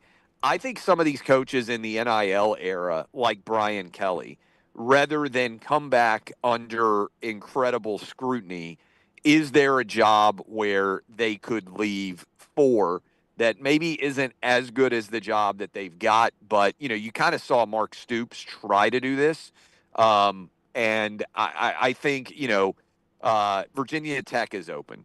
If Shane Beamer could get South Carolina to 7-5, Virginia Tech, could he be interested in a move like that? That wouldn't be crazy to me, because you're kind of getting out before the pressure becomes so intense that your job is in serious jeopardy, if that makes sense. Yeah. We call it one step in front of the posse. Yeah. That's right. Do you think if Auburn is open, do you think Eli Drinkwitz would leave Missouri for Auburn? Is that a hire that excites Auburn? I don't know. Probably not, but the guy can coach. I mean, I know it's a weird. I don't know. I don't know how Auburn fans will feel about Drink. Like Lance said, I mean, the record is pretty good. Forrester, Eli Drinkwitz, yes or no? That does not excite me at all. Does not excite Forrester one bit, okay? Auburn grad Scott Forrester. Yeah, look, I mean, I think that would be the general consensus. Now, here's the challenge. That'd be more exciting than Jimbo Fisher, though. Yeah, I would rather have Drink than Jimbo Fisher, yes. Also, I don't know how many available coaches there are actually going to be that excite a lot of fan bases. Like, I think Penn State is potentially walking into a whirlwind that they haven't really worked through necessarily. I mean, I get Matt Rule is a grad, and I know there's a lot of expectation that he's going to be the guy, but on resume alone, is Matt Rule rolling into Happy Valley and everybody losing their mind over how? I mean, he's 2-22 against top 25 opponents, and has won way less games than James Franklin has. I think the number of guys that are actually willing to leave is smaller now in an NIL era than ever before. And I just don't know how many fan bases are going to be ecstatic over any of their options, if that makes sense. Yeah. I mean, the whole Penn State thing is like, if you're a coach taking that job, it has been established you're not going to sit here and lose to Ohio State and Oregon every year. If you take this job, you have to beat Ohio State and Oregon. And I know coaches are competitive people, Clay, and they think, oh, I can do it. But in the back of their mind, they got to think, can I? Can I consistently beat Ohio State and Oregon? Because Penn State has proven that is absolutely what you have to do to keep this job. Yeah, look, I mean, James Franklin won 2 playoff games last year, and they fired him. Yeah. I mean, so it's not even make the playoff that's the standard. It is make the playoff and win a national championship. And look, I don't begrudge that being the standard, but that's a pretty overwhelming expectation, I think, for anybody to step into. And again, sometimes, like let's say Auburn is open, there's a lot of frustration at Auburn, and there hasn't been a great deal of winning over the past several years. So if you get Auburn in year 2 or so to 9-3, I mean, people would be really excited about that. If you go 9-3 in year 1 at Penn State, I think a lot of people are like, yeah, okay, been there, done that. You better win 11 next year. Clay, I got to ask you, I'm not really familiar with frontofficesports.com, but they sent out an article on you, and it was titled Clay Travis Poised to Become Free Agent. Uh-oh. Would you like to comment on that? I mean, I'm in a good spot. Radio, TV. When I sold Outkick, I kind of, got into a position where I don't have to work anymore. And so I really like all my jobs, and I plan on working for a long time to come, much to the chagrin probably of many of your listeners. When you don't have to worry about paying a mortgage or college tuition for your kids, it's kind of just, every day is kind of a toy chest. So that's kind of how I feel. So there's a lot of good stuff out there, and I don't plan on retiring anytime soon. Boy, don't ever criticize a football coach for not answering the job question ever again, Clay. That was the most football coach answer I've ever heard. He just said he's going to keep working. I thought it was a great answer. Yeah, I mean, that's exactly what you said. Coach, are you interested in the Penn State job? Hey, I am. He didn't ask him about a specific job. He just said, do you want to comment? He's a free agent. He wants to work. When they say that, I'm not retiring. Oh, good. So, Are they talking free agency from the national radio show you do with Buck? Are they talking about free agency from Fox? What free agency are they talking about? Do you know? I mean, I don't have to do anything. That's not what I'm asking. 1. It is not what I'm asking. No, all my contracts are up soon. Okay, so even the radio one. Oh yeah, you think I'm gonna create a world where all the contracts aren't up at the same time? I know, trust me, it worked for us very, very well. That's it. Yeah. No, I mean you can't. Here's a little bit of career advice for anybody who does radio, TV, writing, whatever else. Like, all of the deals have to be synced at some point, else you're never able to make a decision across the board. It's on a 360 level. So. That's they're all synced. So that's what I'd say. Like, after the first of the year, if I wanted to, I could just chill and toss the phone in the ocean and retire. So I'm not planning on that. I'm worried for you. Watching college football Saturdays, Nashville does not appear to be a safe place to live. That Nashville 911 scares me. Y'all have all kinds of got all kinds of things going on up there. Tornadoes are sucking people up out of the air. Liam Rhymes is stealing husbands again. Mean, that Nashville, Clay, is no longer safe. We need you at the beach. Falling from bars. Chairs falling from. Hey, you don't know where I'm going to show up. I might show up on Nashville 911. As one of the leads. I'm multi-talented. I have a friend that lives in Nashville whose wife is in one of the episodes coming up. And she said she told her husband, like, after being a stand-in to this episode, I don't think mine's ever going to air. It's supposed to be episode 11, And she said, in my episode, a woman's stomach explodes. Yeah. She said, if they're already that storyline in episode 11, I don't think episode 11 is ever going to air. I heard they have something about like a fire tornado, which I've never heard about, but it's kind of got me terrified, even the combo of it. Yeah.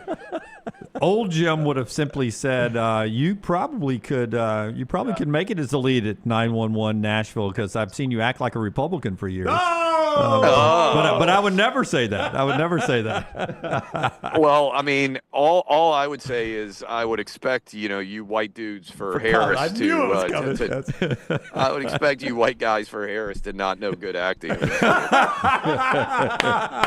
I knew that was the response. Does anybody set you up for better lines than me? No. I mean, the white dude for Harris is such a great punchline in basically any southern state. It just ends the argument on the contrary. I just be like, that's a good point. It would make a lot more sense if you weren't a white dude for Harris. And it just like that ends it. It's like the ultimate retort. Like if you know anybody in the state of Alabama that voted for Kamala that's a white dude, like it just kind of ends it. Like so I feel good about my odds of playing that one. Every on the rare occasion when the white dude for Kamala is rearing his head. Every great speaker or entertainer has always had a guy that set him up, That's or right. a woman set him up. You're Ed McMahon. Here I am. I'm Ed McMahon. Hey, have you had some good AI thrown out with you? Because, we started the show today. Kenny Dillingham is denying him doing the worm in the locker room, and we were torn on whether it's not AI. I'm not good at picking what's AI and what's not. This stuff has gotten so out of whack. But any good Clay Travis AI out there? Well, there's lots of me playing the flute. Yeah, I when remember started that. because I'm talking about the I was videos, like- though. I'm not talking about the Photoshop. Yeah, well, now people are adding video. Look, in all seriousness, I think that AI is getting so good that by this time next year, it's basically going to be almost impossible to tell what is real and what is fake. And you're going to be, whether it's real or fake, like you're talking, I haven't seen the Kenny Dillingham video, but whether it's real or fake, I think the defense of that's AI is going to be almost impossible to argue against, unless like you're doing a public event and there's 20 different video versions of what actually took place.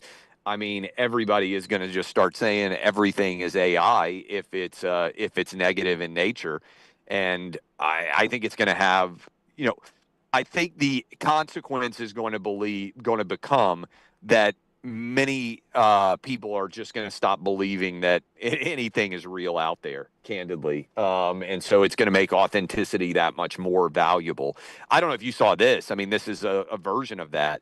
Over half of all articles on the internet now are written with AI. My gosh. Think about that. Yeah. Just in the last couple of years. I mean, sports writing, game write-ups and everything else, the number of people that are actually producing true original content where you could figure out, like, hey, who is the writer of this? Who's the guy or the gal that initially said this? It's going to become almost impossible.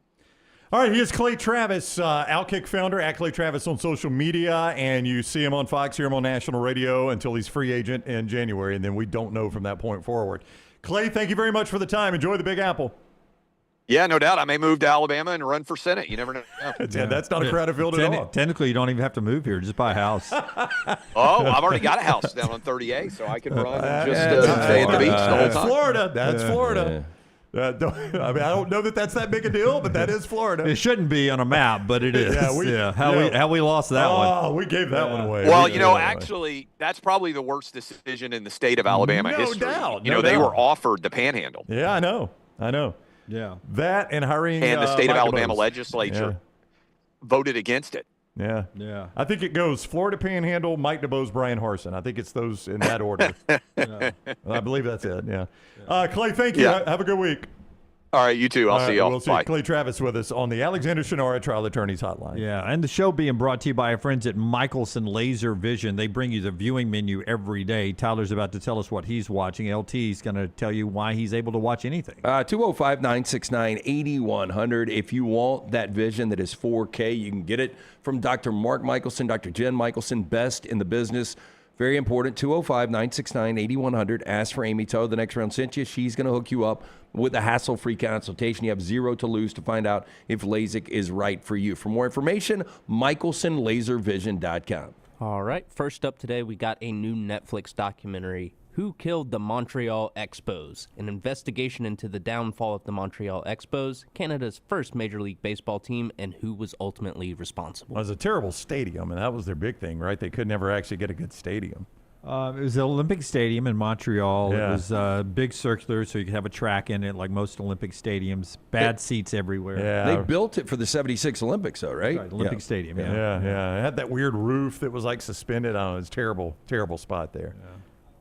So the reason was the stadium? That was Well, the main it didn't reason? help. I mean, that was a bad stadium. They didn't get a whole lot of fan support. I don't think it's an Oakland overly kept going large for a market. while. I think it is, isn't it? Or is Montreal? it Toronto that's the really Toronto's big massive. Yeah. I don't think Montreal's a big market. I could be wrong. Like Toronto would there be is like- also a language barrier. Yeah, you did do the games were in English and French. Yeah, because I think it's like 75% French. Yeah, the announcers at the stadium, they actually would announce I remember batting that, in English and in French. Yeah, I Who's remember batting. that. Yeah. And I think they struggled to get free agents, right? Yeah, it was different at the times Yeah. with taxes in the U.S., Yeah. U.S. dollar, and Canada. I heard it's a Canadian beautiful dollar. place. Yeah. But if you go back, Tyler, you're young. If you go back and look at some of the greats that actually started there, their all-time All-Star team is one of the best in baseball. Oh, okay. Yeah. I'll check it out. 4.3 million, by the way, was their population in 2021. That's on the smaller side of Major League franchises, 4.3 million. I mean, that's solid. Okay. Yeah. Montreal's size in the metro compares to Houston and Chicago. Yeah, that's- really? well, that's Okay. massive. Well, then Metro no. area, Okay. over it's 4 pretty million big. people. Yeah, by the sounds of it, no. Yeah. Prime has added a movie I saw earlier this year to its lineup, Companion, starring Sophie Thatcher and Jack Quaid. This is it's a weird movie, but Entertaining. It's entertaining, and I think there's a good chance that in the next 10 years we'll see a case like that. God, I hope not. Well, It's quite a prediction. I mean, This, that literally is having a companion, your significant other, that is AI. yeah, you have an AI robot girlfriend. This guy does, and What if we are already living with AI people and don't even know it? What about that? The narcissist in me, I've told that story to Maggie before, that there are times that I believe that I am the only person in the universe, and that you guys, when I'm not around you and her, y'all just sort of like robots that just sort of sit and do nothing. And then when I come into the room, y'all sort of power up. Hey, and Jim, lights come on. How are you today? Yeah. no, there are a lot of people who We who need a have break. that theory that there's only like a limited amount of people on Earth with like genuine free will and decision-making See, capabilities, and everyone else is in well, In Dunaway's mind, I do. Alexander Shannara trial attorneys are here to help you. Shannara.com. But when I'm not here, you guys are just powered down. Yeah. And she literally said, I've told her that a couple of times in life. She literally says, please don't ever tell anybody else that. Okay, good. You didn't. And so I've just shared it with everybody. Yeah, I love that. She goes, you're not really serious, are you? And I said, well, it's a unique thought. I think it'd be a good movie. Is it a good movie plot that we're already living in the time of AI beings, and the AI beings now are on high alert because we're starting to figure it out? I mean, you kind of already have that type of movie, right? So they are on alert that the normies are figuring out that, hey, wait a minute, we're living in the time of AI beings. They've been here for quite a while, but now they're like, okay, we got to protect our spot here. So now they're going to turn on the normies. And how do I know, if I'm a normie, how do I know who to take out? 'Cause I know who's AI. iRobot, they there. did turn, but I don't think that was the reason. You think that's a good plot? I think so. All It's right, you kind write- of very Black Mirror-esque. Yeah, you write the screenplay and we'll get this thing done. All right. Technically, Forrester could just say, get the AI to write it. We could have it done by noon. That's true. That would be the irony if AI wrote the screenplay. Oh. Yeah, that'd we be know who bad. wins at the end that way. And then finally, if you're not looking for something dark, Freeform at 5:50 p.m. This is also available on Paramount Plus. They're doing a double feature of The Addams Family and Addams Family Values. I think has really good casting from Raul Julia to Angelica Houston, Christopher Lloyd as Uncle Fester. Really fun movies. Yeah, it's so funny. You were saying Addams Family right when Profile shot of Brian Windhorst doing this on the screen on TV3, and it had very Addams Family feel to it. I don't know if you promoted on Prime the Glitz, Glam, and Scam. Yes. Okay. I finally watched that. 3 parts. Dude did a $650 million Ponzi scheme in Hollywood. Oof. Wow. It was exhausting. $650 million. Yeah. Oof. Yeah. I'm not going to tell you what happens, but it's very, very interesting. Did he get a bullet? I mean, he started paying for himself to be in movies. I mean, it was crazy. Oh, wow. Yeah. I want to watch that. That's what we're watching. That's brought to you by our friends at Michelson. The show's also being brought to you by our friends at Twin Peaks LT. The beer over here behind my shoulder, I can't see it. What is it? 36 degrees, 7 degrees colder right now with our friends at Twin Peaks. The signature 29-degree beers right there in the lodge with the Twin Peaks girls running around in 3D, serving them up. Stop in for lunch or dinner, sit at the bar and enjoy the signature 29-degree drafts. You got multiple college football games tonight. We've got 2 games in the NBA kicking off the season there. You can watch all of the action all night long at Twin Peaks. Get in and see our friends right there at Twin Peaks. Take the next round anywhere you go with official Next Round gear.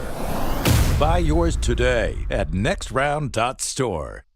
Yo, kinfolk, what's good, man? Let me holler at you for a minute. You know how life can be life. You're out there chasing that dollar. Every dollar is accounted for going somewhere. Then all of a sudden, bam! Out of nowhere, a car accident. All I had to do was hit up my people at Alexander Shannara Trial Attorney. You already know when that dude Alex pulls up the trial, he shuts down the litigation situation. Yo, go to Shannara.com. Hit him up at 659-777-7777. Call me, Alabama. No representation that legal services provided are better than any other provider. Hey, Lance Taylor from the Next Round to tell you about my friends at Michelson Laser Vision, located conveniently UAB Highlands. Almost 20 years ago, I went in for the procedure. Only took 12 minutes for both eyes. When I went in, I had 20/200 vision. I was legally blind. Now I have 20/15 vision, still 19 years later. Make the call today. Schedule a hassle-free consultation. 969-8100. Dr. Mark Michelson, Dr. Jen Michelson, Michelson Laser Vision. Make sure you tell them the Next Round sent you. 969-8100 or MichelsonLaserVision.com. Hey, there's nothing worse than waking up to a plumbing problem. Don't get caught in a flooded house. Call the guys at Hemp Hill Services. Adam, Chad, and the team at Hemp Hill are the only ones I trust to fix it and fix it right the first time. Hemp Hill Services does it right and always at a fair price. For all of your plumbing, cooling, and heating needs, trust the name that Birmingham has trusted since 1954. That is Hemp Hill Services. Call now, 205-229-2090. That's 205-229-2090. At Central State Bank, we are large enough to serve you and small enough to know you. Manage your money with ease, whether it's mobile banking, hassle-free checking, competitive loans, business solutions, or personalized financial advice. We're your hometown bank with big-time service. Visit us today and experience banking made simple, because at Central State Bank, you come first. Member FDIC. What are you waiting for? It's non-stop gaming action at Birmingham Racecourse Casino. Come play more than 900 of the latest and greatest games around, featuring fun bonuses and big jackpots. You can wager and win on horse and greyhound races from all over the world. There are more ways to win at Birmingham Racecourse Casino. Birmingham Racecourse Casino, located off I-459, exit 31, Derby Parkway. Must be 21 or older. Stop by the New York Butcher Shop and pick up the finest in certified Angus prime beef steaks and burgers, premium pork chops, ribs, and all-natural chicken cut to order just for you. Their chef-prepared entrees and side dishes are the perfect dinner-to-go choice for your family and are ready to heat at home. With a great selection of fine wines and desserts, the New York Butcher Shop is your one-stop dinner shop. 2 locations to serve you, Cahaba Heights and on Highway 119 in Greystone. The New York Butcher Shop, rare quality, well-done service. Next Round shirts, Next Round hoodies, and Next Round hats are all in one place. NextRound.store. Find your favorite piece of gear from your favorite show and put it in your rotation. You never know. You might be in one of our videos showing Next Round gear being worn all over the world. Find all your favorite Next Round gear by visiting NextRound.store. Place an order for you and that big Next Round fan in your life at NextRound.store. Look your best at work, at school, at the stadium, or anywhere you go wearing Next Round gear from NextRound.store. It's bow time. Tired of choosing between sweet and savory? Why not have both? Introducing Bojangles' new chicken and bowberry waffles. The bold Cajun chicken filet you love, now drizzled with a bowberry honey glaze and sandwiched between 2 warm waffles. Which means your favorite meal of the day just met your new favorite dish. And lucky for you, it's served all day. But it's only here for a limited time, so try chicken and bowberry waffles at Bojangles today. It's bow time.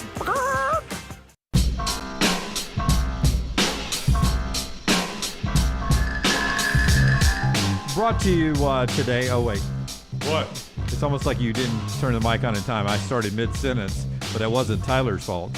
My brain started mid-sentence. It left off the front part of my mic had been clipped, but my brain got clipped. The robots did not notice. Yeah. Somebody said in the chat room, you think you're in the Truman Show.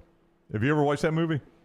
That's a good movie. But those are real people that are acting. They're real people acting, but Truman is like the center of it. I think parallel universes. Yeah, that's true. We could be acting. Does a parallel universe make more sense where everything is in your universe is based around you, but you've got my universe is going on, but you've got a separate universe going on at a different thing? That's way too confusing. Well, string theory would say both exist. Oh, geez. Yeah. And everything in between. Y'all save this for June, all right? When we're struggling to find something to talk about for 3 hours. Hey, the show today being brought to you by our friends at Company Distilling LT. And then I want you to get cut 3 ready for me, Tyler. I had a conversation last night. We're going to be doing some tastings for Company Distilling coming up. Some various locations throughout Birmingham and possibly Tuscaloosa. We will give you more updates on that, but I got another bottle of Company Distilling this weekend. If you haven't had it yet, you need to stop by your ABC store and pick it up. If you've been waiting to try a whiskey that is as good as the company you keep, this is your moment. Find your bottle. Learn more at CompanyDistilling.com/Alabama. The man behind the bottle, Jeff Arnett, the master distiller at Company Distilling, former master distiller of Jack Daniels. Just a fantastic product. They've also got 3 must-visit locations across Tennessee: Townsend, Lynchburg, Thompson Station. Whether you're on a weekend getaway or planning a whiskey road trip, one of these destinations should be on your must-visit list. For more information, CompanyDistilling.com. All right, our Tender Moment of the Day presented by our friends at Bojangles. It can be your tailgate destination for high school football or college football, any football weekend, or those watch parties at your house. Get those hand-breaded chicken tenders and those great sides and the dipping sauces that go with them as well. And make it bow time for your college or high school football parties. And do not forget, grand opening of the Pelham location, Pelham Parkway in Alabama.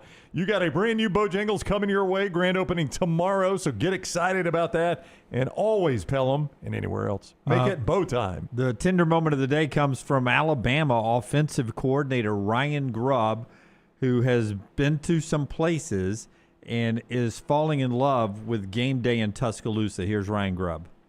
I was going to start with one thing. I just wanted to say, I never do this. I'm going to channel my inner Kane Womack here. But I just want to thank the fans. I've coached the NFL, top 5 games, national championship, and that was the most electric atmosphere I've ever seen. So, Roll Tide. He coached the NFL in an atmosphere that's widely regarded as the most difficult to play in the NFL. Oh, right? Lumen Field, yeah. I mean, Lumen Field is legitimate. And they do this, I guess, just specifically in Seattle, how the architect, how they keep all the sound in, because they did it at Husky Stadium. But just watching now in 4K where we get to sit back, and it's almost like you're in the worst seat in the house on that view, but you get to kind of tell what's going on. And it's just a different world. It's almost like sensory overload. Yeah, I watched the Bama-Tennessee game in the 4K, and I don't know if it's a different audio experience. It does seem as though the audio is better. You get more of the crowd mix in 4K. I don't know if you've noticed that. I will say this, rarely watching a game does a crowd pop ever kind of jolt me, but the Zabian Brown interception, the noise of the crowd, like you could not hear Sean McDonough hardly call the play. It got so loud. And then when he breaks away from the Tennessee player, who, again, should be applauded for his hustle on that play, by the way. When he breaks away from the Tennessee player, there's another crowd pop there. And I'm like, dang, I did not. In my opinion, it was louder than the Rocky block when Cody blocked the kick, which I rule as the loudest Bryant Denny's ever been. Technically, stadium is bigger now than that, right? So more people. But I think the reason, in my head, I think it was bigger because everybody in the stands was watching.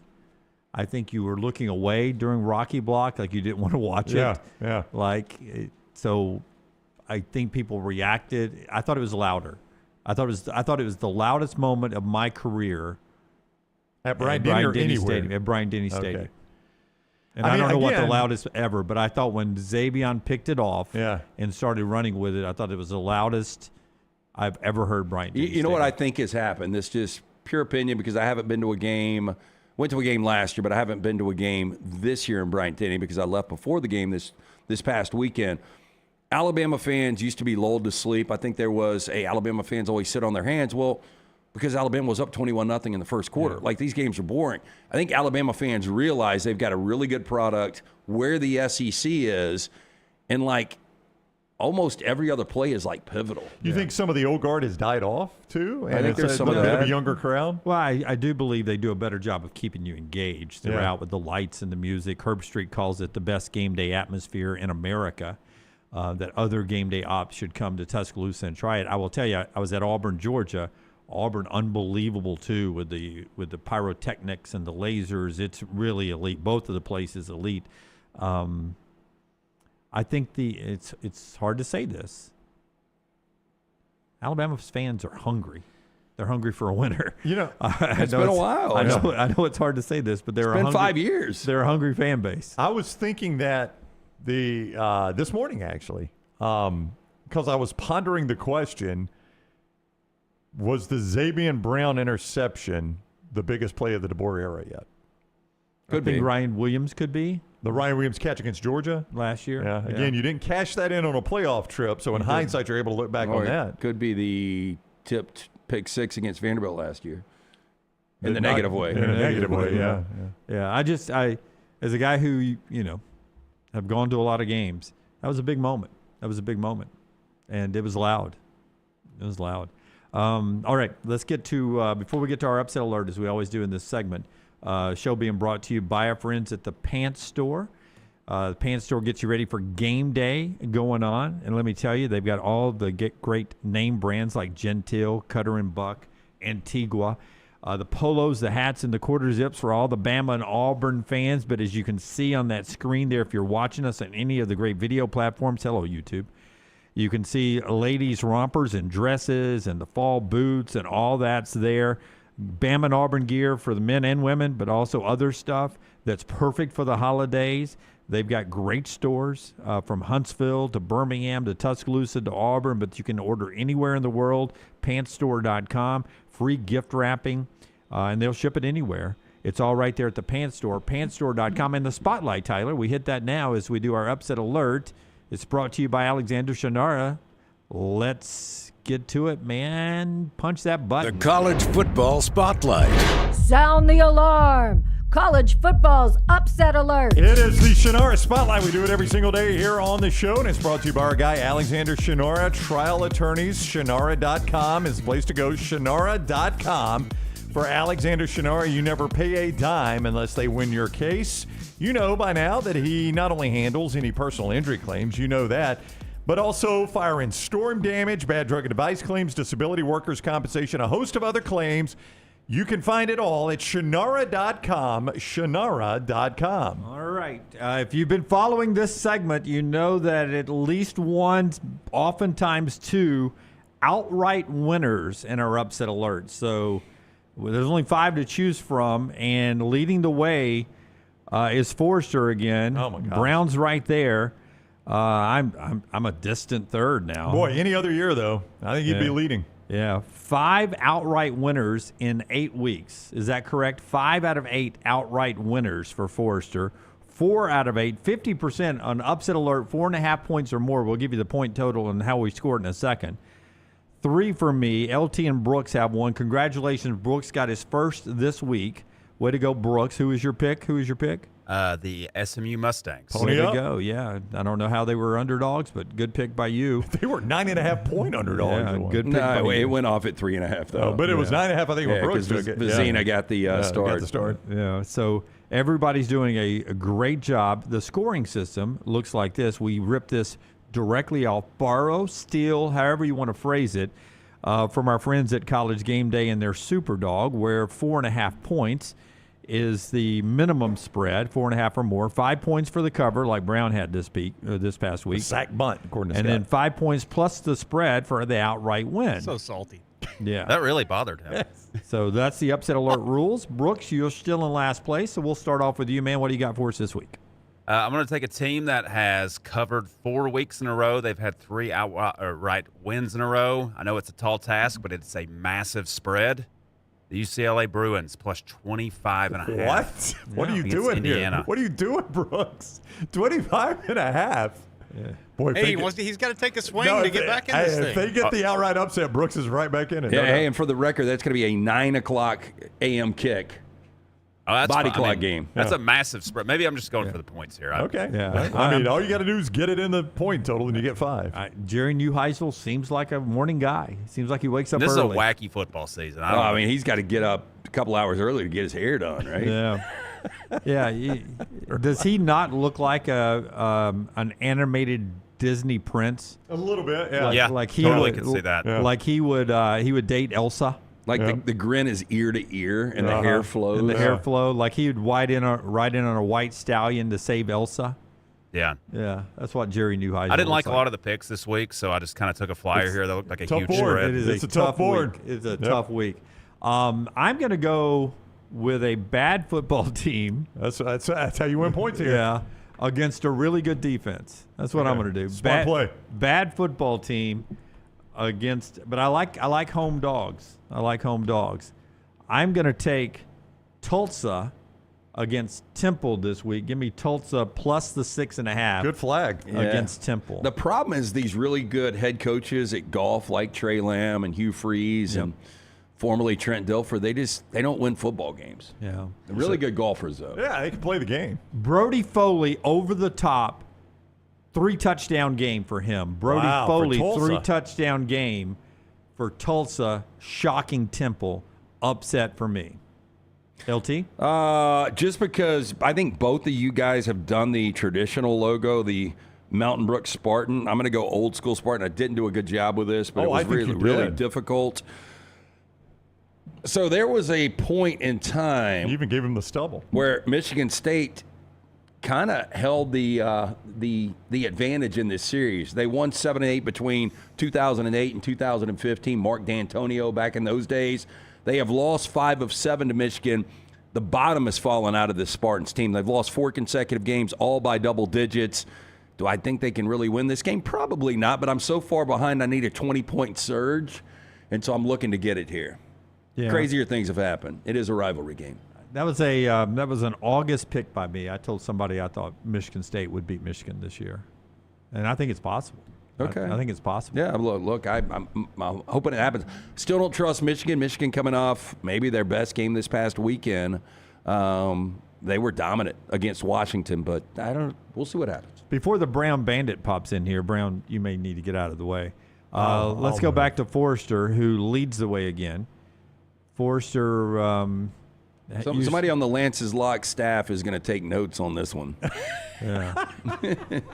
I hated this pick last week. Hated it.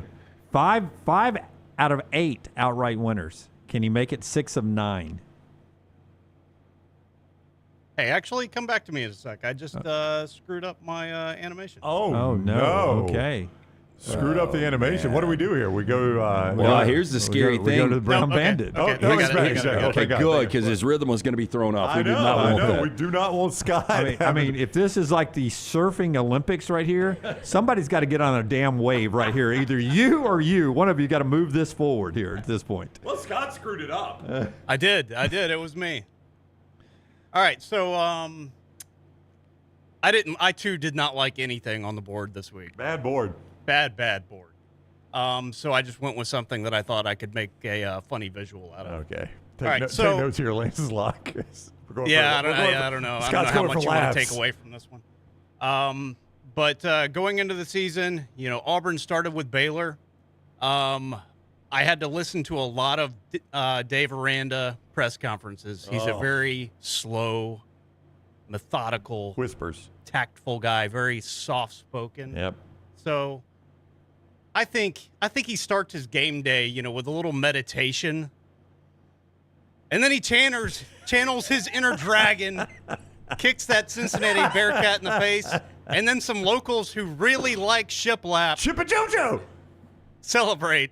Give me Baylor plus the 4.5 against Cincinnati. Chip and JoJo. You won my wife over and putting Chip and JoJo in there. Is that who that is? I just thought there were people who like shiplap. No, it's Chip and JoJo. Is that a dance the Baylor Bear does? I have no idea. Yeah. I actually tried to make it do the Cabbage Patch, but that didn't work out. Yeah. 4.5 for Baylor. I looked at that one. You looked at mine, you said. Wouldn't have been funny with a hurricane.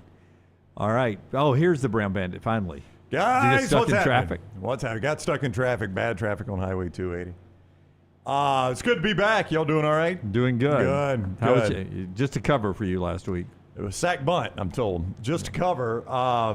Man. There was How does that pay in Vegas? Huh? How does covers pay in Vegas? When you go to the window, Lance, do they say, hey, did you cover the entire game or just the last play? They really don't. They don't ask, do they? No. They just do this. Yeah, they just, when it's the Brown Bandit, they do. Hey, and by the way, Yeah. I've been lucky enough occasionally to win it where it's more than $100. Uh-huh. They don't stack your 100s. They put the 100s out so you can see it's 100, 100, 100. Yeah. Those are good, man. Yeah, it was just a cover. I wanted the outright win. I did. But it was looking really bad, honestly. And then Lance's boy, Bobby P. Old Bobby P. Yeah. He took that last possession, drove it down the field like he was behind the handlebars of the 2001 Heritage Softail Classic with a 1450cc engine with an SEC 5 that would be a Big Ten 8 on the back and won the backdoor cover for us. Yeah. Some say not his first backdoor cover. Jim, one could say that. Yeah, A&M had fun with it on their social media. Yeah, A&M. Hog wild. A&M took the shot. Now, it was reported, I am told, in Sunday's Gainesville Sun that if I won that game, I'm buying a chain of Caribbean islands. Did you guys see that? Was that accurate, Tyler? Yeah, I saw that on headlines. It was on headlines in the Gainesville Sun. I don't read the paper. I did see that. You did see that? That was if I won it outright. I only care about outright wins. I'm not here for sack bunts. I'm here for grand slams. I only care about outright wins. And that's what I'm giving you today. We're going to go to the Big Ten again. I talked about the girl that was on the back of the motorcycle, SEC 5, Big Ten 8. Yeah. We're going to go to a Big Ten 10. This is a number 10 play. It's a 10-star play for me. This is my Big Ten game of the year. And if I do win this one outright, I'll just go ahead and say it now that the Gainesville Sun has spoiled it. I was going to surprise you guys. If I win this outright buying a chain of Caribbean islands, I'm going to buy the whole chain of Caribbean islands, the whole Aruba? thing. I can't tell you which, Jim, but I'm buying them all. Not Aruba, not Jamaica. Who all want to take it? They're a brown bandit territory now? They're going to be a brown bandit territory. Me and Billy Ocean, Caribbean Queen. Caribbean? Caribbean. No, he says Caribbean, I think. Caribbean Queen. Caribbean Queen. Caribbean Queen. This is the same dream. And all they love as one. Don't have to love on the run. Is he singing about taking a woman he's not married to an island? Probably. But I wish you'd get to Cyndi Lauper in Time After Time. Time after time. We are going to go with Minnesota. Oh, wow. Goldie the Gopher here, smiling at you, them big old teeth. They're catching 8.5 points, though. I just saw it move to 9. Do I get 9.5? Do I have to take it at 8.5? Where do you want me to go? You tell me. Doesn't matter. They're winning outright. Because 8.5 points, 9.5 points. Tyler, what, Tyler? We don't need them! We don't need them! It's our Caribbean Island chain game of the year. You are unloading even the point spread marker. Black. Yeah. It's gonna be time to order some markers soon. Yeah, I did try to use a red earlier. Yeah. Go on. Yeah, there was one that was done. Was it a big one or a small one? Small one. Oh, yeah, that is me then. Yeah. I do think that it is close enough to where a gas station chain might, send some legal papers your way. Listen, we've had enough of that. Yeah. That does seem like our Buc-ee's play of the day. Brought to you by our friends at Buc-ee's. Brisket on the board! Not enough contrast, not as much as I wanted between the maroon and the brown, but I'm very happy with Goldie. And I am even more happy when they win this game outright in Iowa City. Can we get an official number at my bookie? Well, it's at 9. It's at 9. It's at 9. So do I get 9.5 or 8.5? I don't know. No, you would get 9.5. No, that's what I'm saying. 9.5 or 8.5. Yeah. So I got 9.5? If that's where it is right now, yeah. You know what I'm going to do with this? This is what I used to have to do when I got my report card. I'm going to turn this 8 into a 9. I hear you. Yeah. All right. We're going to do that. It's close enough. Yeah, we get it. 9.5. 9.5. Playing that at 9.5, Forrester. It is indeed at 9. Yeah, there we go. Look, that's 9.5. There we go. We'll check everybody's and see if anybody else benefits. Yep. If you don't benefit, you go by what it was when you wrote your script. Play. That is our upset alert today. Everybody's got the plays. Forrester will keep the score. By the way, that is their alternative logo at Michigan State. I mean, when in their life did they decide we want to be hungover fat Spartans? Wake up the morning after a bender, because that's what that logo. Yeah. It looks especially like with the stubble. Wow. Do we have any breakfast on the table yet? It looks in the reflection of the glass to the back room. It looks a lot better than it does. Lance, you were way too hard. That is a good logo. It looks really good. Yeah, I think you're way too hard. It looks really good. It looks like a hungover Spartan who, after a victory on Saturday, wakes up on Sunday morning. Oh, this is what he is right now in East Lansing. 4 straight losses, getting their brains beaten in. We're going to play again this weekend? Okay. That's the upset alert brought to you today by our friends at Michelson Laser Vision. I'll look ahead to some upsets with our friends at Michelson. Yeah, the first to perform the LASIK procedure in the state of Alabama was Dr. Mort Michelson way back in 1995. True pioneer in the space. I got the procedure done in 2003. I had the 2200 vision. I was legally blind without the aid of contacts. After the procedure, 20/15 vision, better than 20/20. 205-969-8100. Ask for Amy Toe. The next round sent you. For more information, michelsonlaservision.com. And our friends at the Magic City Classic. It's Classic Week again here in Birmingham, Legion Field this Saturday. Look at the grand old lady. And this is the event that has had so many memories in that stadium. Bulldogs and Hornets, the city's ready for you again. Don't miss the country's biggest HBCU rivalry game. Kickoff 2:30 this weekend. You can get tickets and be part of all the fun right there at MagicCityClassic.com. Also at MagicCityClassic.com, you can learn about the parade, the tailgating, the band festivities, all of that. Brought to you by our friends at Amazon. It is the Magic City Classic. Get your tickets this weekend, MagicCityClassic.com, MagicCityClassic.com. Follow Scott Forrester on Twitter at ScottForresterTV. Honey, a while back, life knocked me flat on my behind. I was hit by an 18-wheeler, and Lord of mercy, it left me hurting. Now, I heard through the grapevine that Alexander Shannara had recovered big money for some people. You been hurt? Can't work? Don't sit there suffering. Call my people at Alexander Shannara Trial Attorneys. Ain't gonna cost you a dime, so pick up the phone and dial 659-777-7777 or go to Shannara.com, because when I called, Alexander Shannara answered. Call me, Alabama. No representation made that the legal services provided are better than legal services provided by other attorneys. To everyone who craves a fresh meal made just for you, let our team member Jacob share what's special about Culver's. In Wisconsin, our food comes from the heart, and taking the time to handcraft your meal with care is how we've always done it at Culver's. It's why your Butterburger doesn't touch the grill until after you order. Come to Culver's and let us serve you a Butterburger, made special just for you. From Wisconsin with love, welcome to Delicious.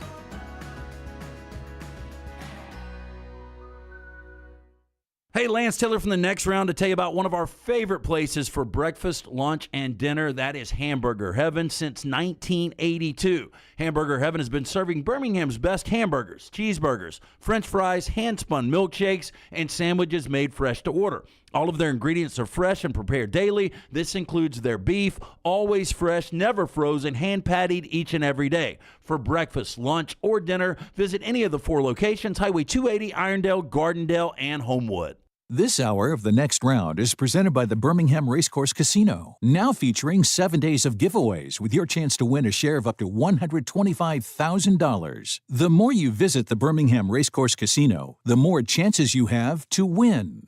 When you crave activity like we do, you belong in the Roback family. Get the best golf wear, hoodies, and activewear for men and women at Roback.com. Use promo code TNR20 to get 20% off your order. That's Roback.com, promo code TNR20. Hey, there's nothing worse than waking up to a plumbing problem. Don't get caught in a flooded house. Call the guys at Hemp Hill Services. Adam, Chad, and the team at Hemp Hill are the only ones I trust to fix it and fix it right the first time. Hemp Hill Services does it right and always at a fair price. For all of your plumbing, cooling, and heating needs, Trust the name that Birmingham has trusted since 1954.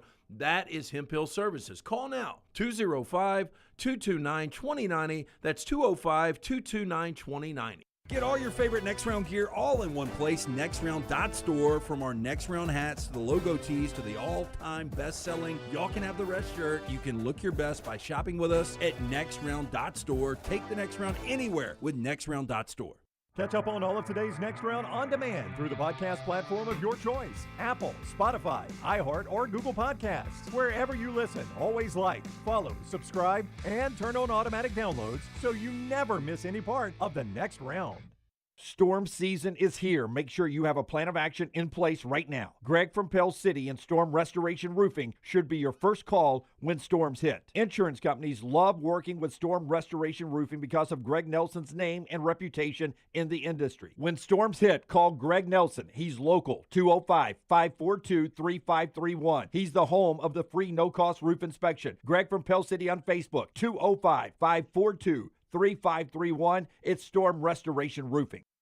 It's bow time. Tired of choosing between sweet and savory?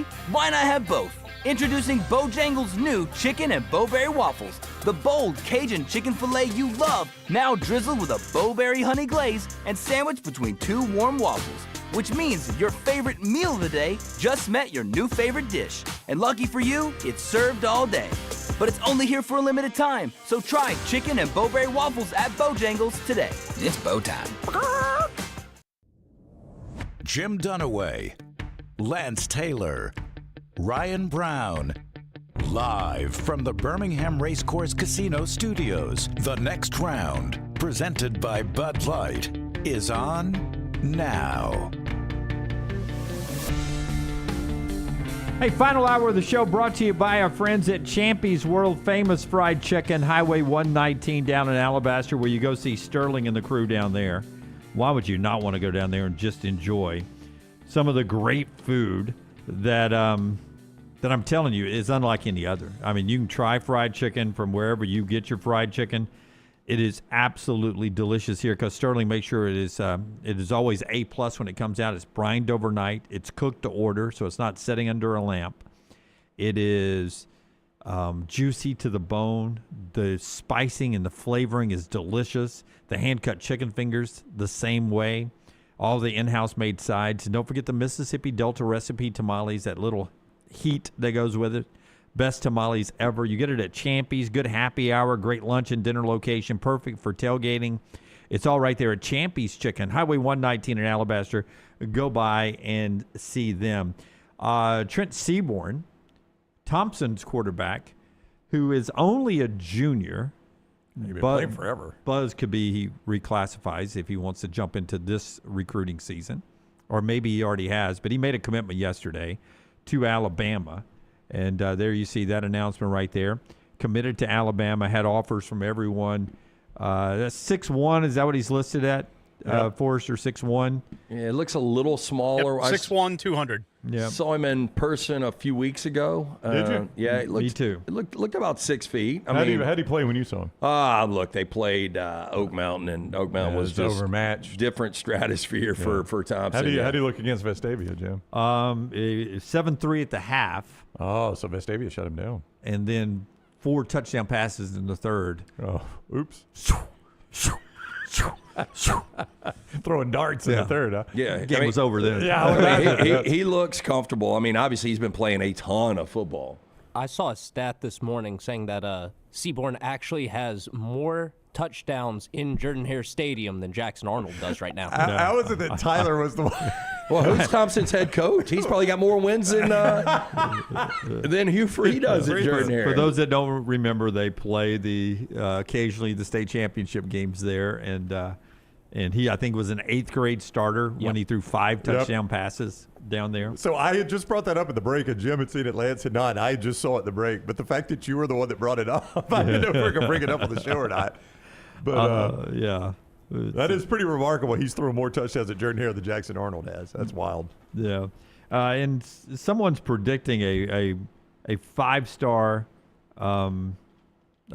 commitment from a quarterback in the future for Alabama. Oh, is it called a Fong?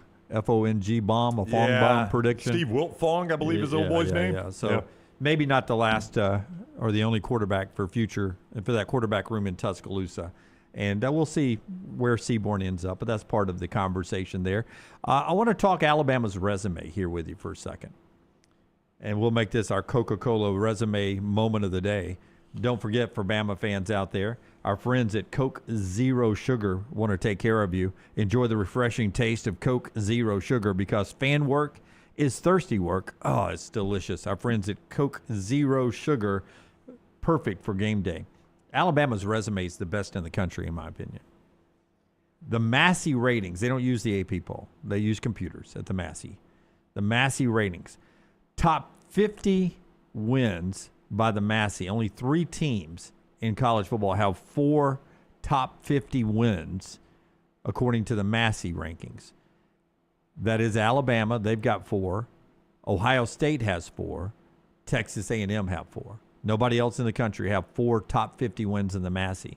You move that to the top 40, only one team has 4 top 40 wins. That's Alabama. Only 4 teams have 3 top 40 wins. Ohio State, Indiana, Miami, and wait for it if you want a separation, USF. Okay, real quick, though, on Ohio State. So, look, I don't think anybody's denying how talented Ohio State is in that defense, but Texas is one of those wins. It is. Washington is one of those wins. It is. Illinois, pretty solid team, but that's one of the wins. And then the final win is Minnesota, right? Yeah, it's Minnesota. I don't know who their fourth top Minnesota. 50, but they go to 3 really quick. So they've only got 3 in the top 40. If you go to top 30, there's only one team with 4 and one team with 3. Alabama's got 4. Ohio State has 3. Then you go to the top 20, only one team's got 3. That's Alabama. Only 2 teams have 2. No. And that ain't Ohio State. No. It's Indiana and it's Miami. And then when you go to the top 10, there's only 1, 2, 3, 4, 5, 6 that have 1, and Ohio State ain't one of them. It's Indiana, Texas A&M, Alabama, Georgia, Miami, and Louisville. I mean, what Alabama just pulled off was, pretty incredible. And this was, in my opinion, the easiest game of that stretch. But to go into Athens where they had won 33 straight, to win that game, to end up, the Vanderbilt game was a one-possession game, but still, we see how good Vanderbilt is. To go to Missouri to win that game, and then, Tennessee to win the game by 17. This has been an incredible gauntlet that Alabama's been able to navigate through. We were sent this today, and it's circulating on social media, so I don't know who to credit, but someone that didn't invent it sent it to us. Alabama, in those 4 games, Lance, those 4 opponents are now 23-5, and bear in mind 4 of the 5 losses are Alabama. Yeah. I think Clatt brought it up. So 23-1 or whatever the number is outside of Bama. Yeah. Outside of Bama, 23-1 is the way Clatt put it on the show yesterday. Yeah, so you can argue about rankings all you want and say, well, Tennessee was overranked, Vandy was overranked, whoever was overranked. If you want to make that argument, I don't believe it, but if you want to make that argument.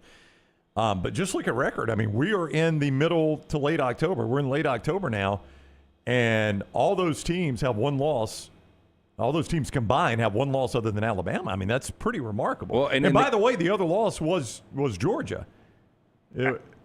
Alabama's going to be a touchdown plus favorite in all 5 remaining games. If you guys had to rank the difficulty of these 5 games, to me, South Carolina is 4 of 5. Eastern Illinois is obviously 5 of 5. Yeah. Or easiest if you want to go 1, however you want to do that. I think you get them both at home. I think I'd rather right now play LSU than Oklahoma. Yeah, of the 5 games remaining, Oklahoma's the toughest. LSU is 2nd. Auburn is 3rd. South Carolina is 4th. Eastern Illinois is 5th. Yeah, I think you're right. Maybe depending on what happens with LSU this weekend, Auburn could flip to number 2, possibly just because of the rivalry, or it could go back the other way. Could be. Yeah, LSU could stick their flag in the ground against Texas A&M. But here's Kalen DeBoer on what I think is a positive sign, because you watch Alabama and you can say, man, they have won 4 ranked games. They've got the best, in my opinion, the best resume in the country. Even with the loss to Florida State, Alabama has done more than anybody. But Kalen DeBoer, who sees every practice and watches every game over and over and over and over and over again, says this about this Alabama team.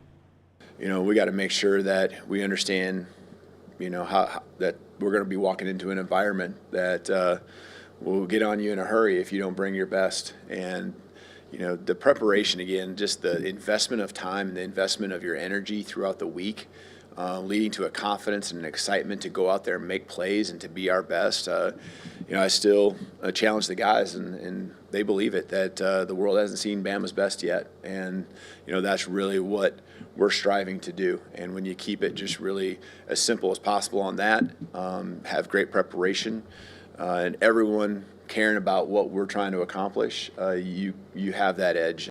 And I really believe that. I don't think they played their A game yet. I thought it was going to be this past weekend against Tennessee. Yeah, I mean, there were moments in all 4 of these wins where they didn't play great football. And so, when it does come together, wow. I mean, their best game's at Georgia, right? Would you say that's their most complete game? That second half was an offensive struggle. Yeah, but your defense still played well in the second half. Yeah, I think the defense has played back-to-back their best games against Missouri and Tennessee. So I thought they were really good at Georgia.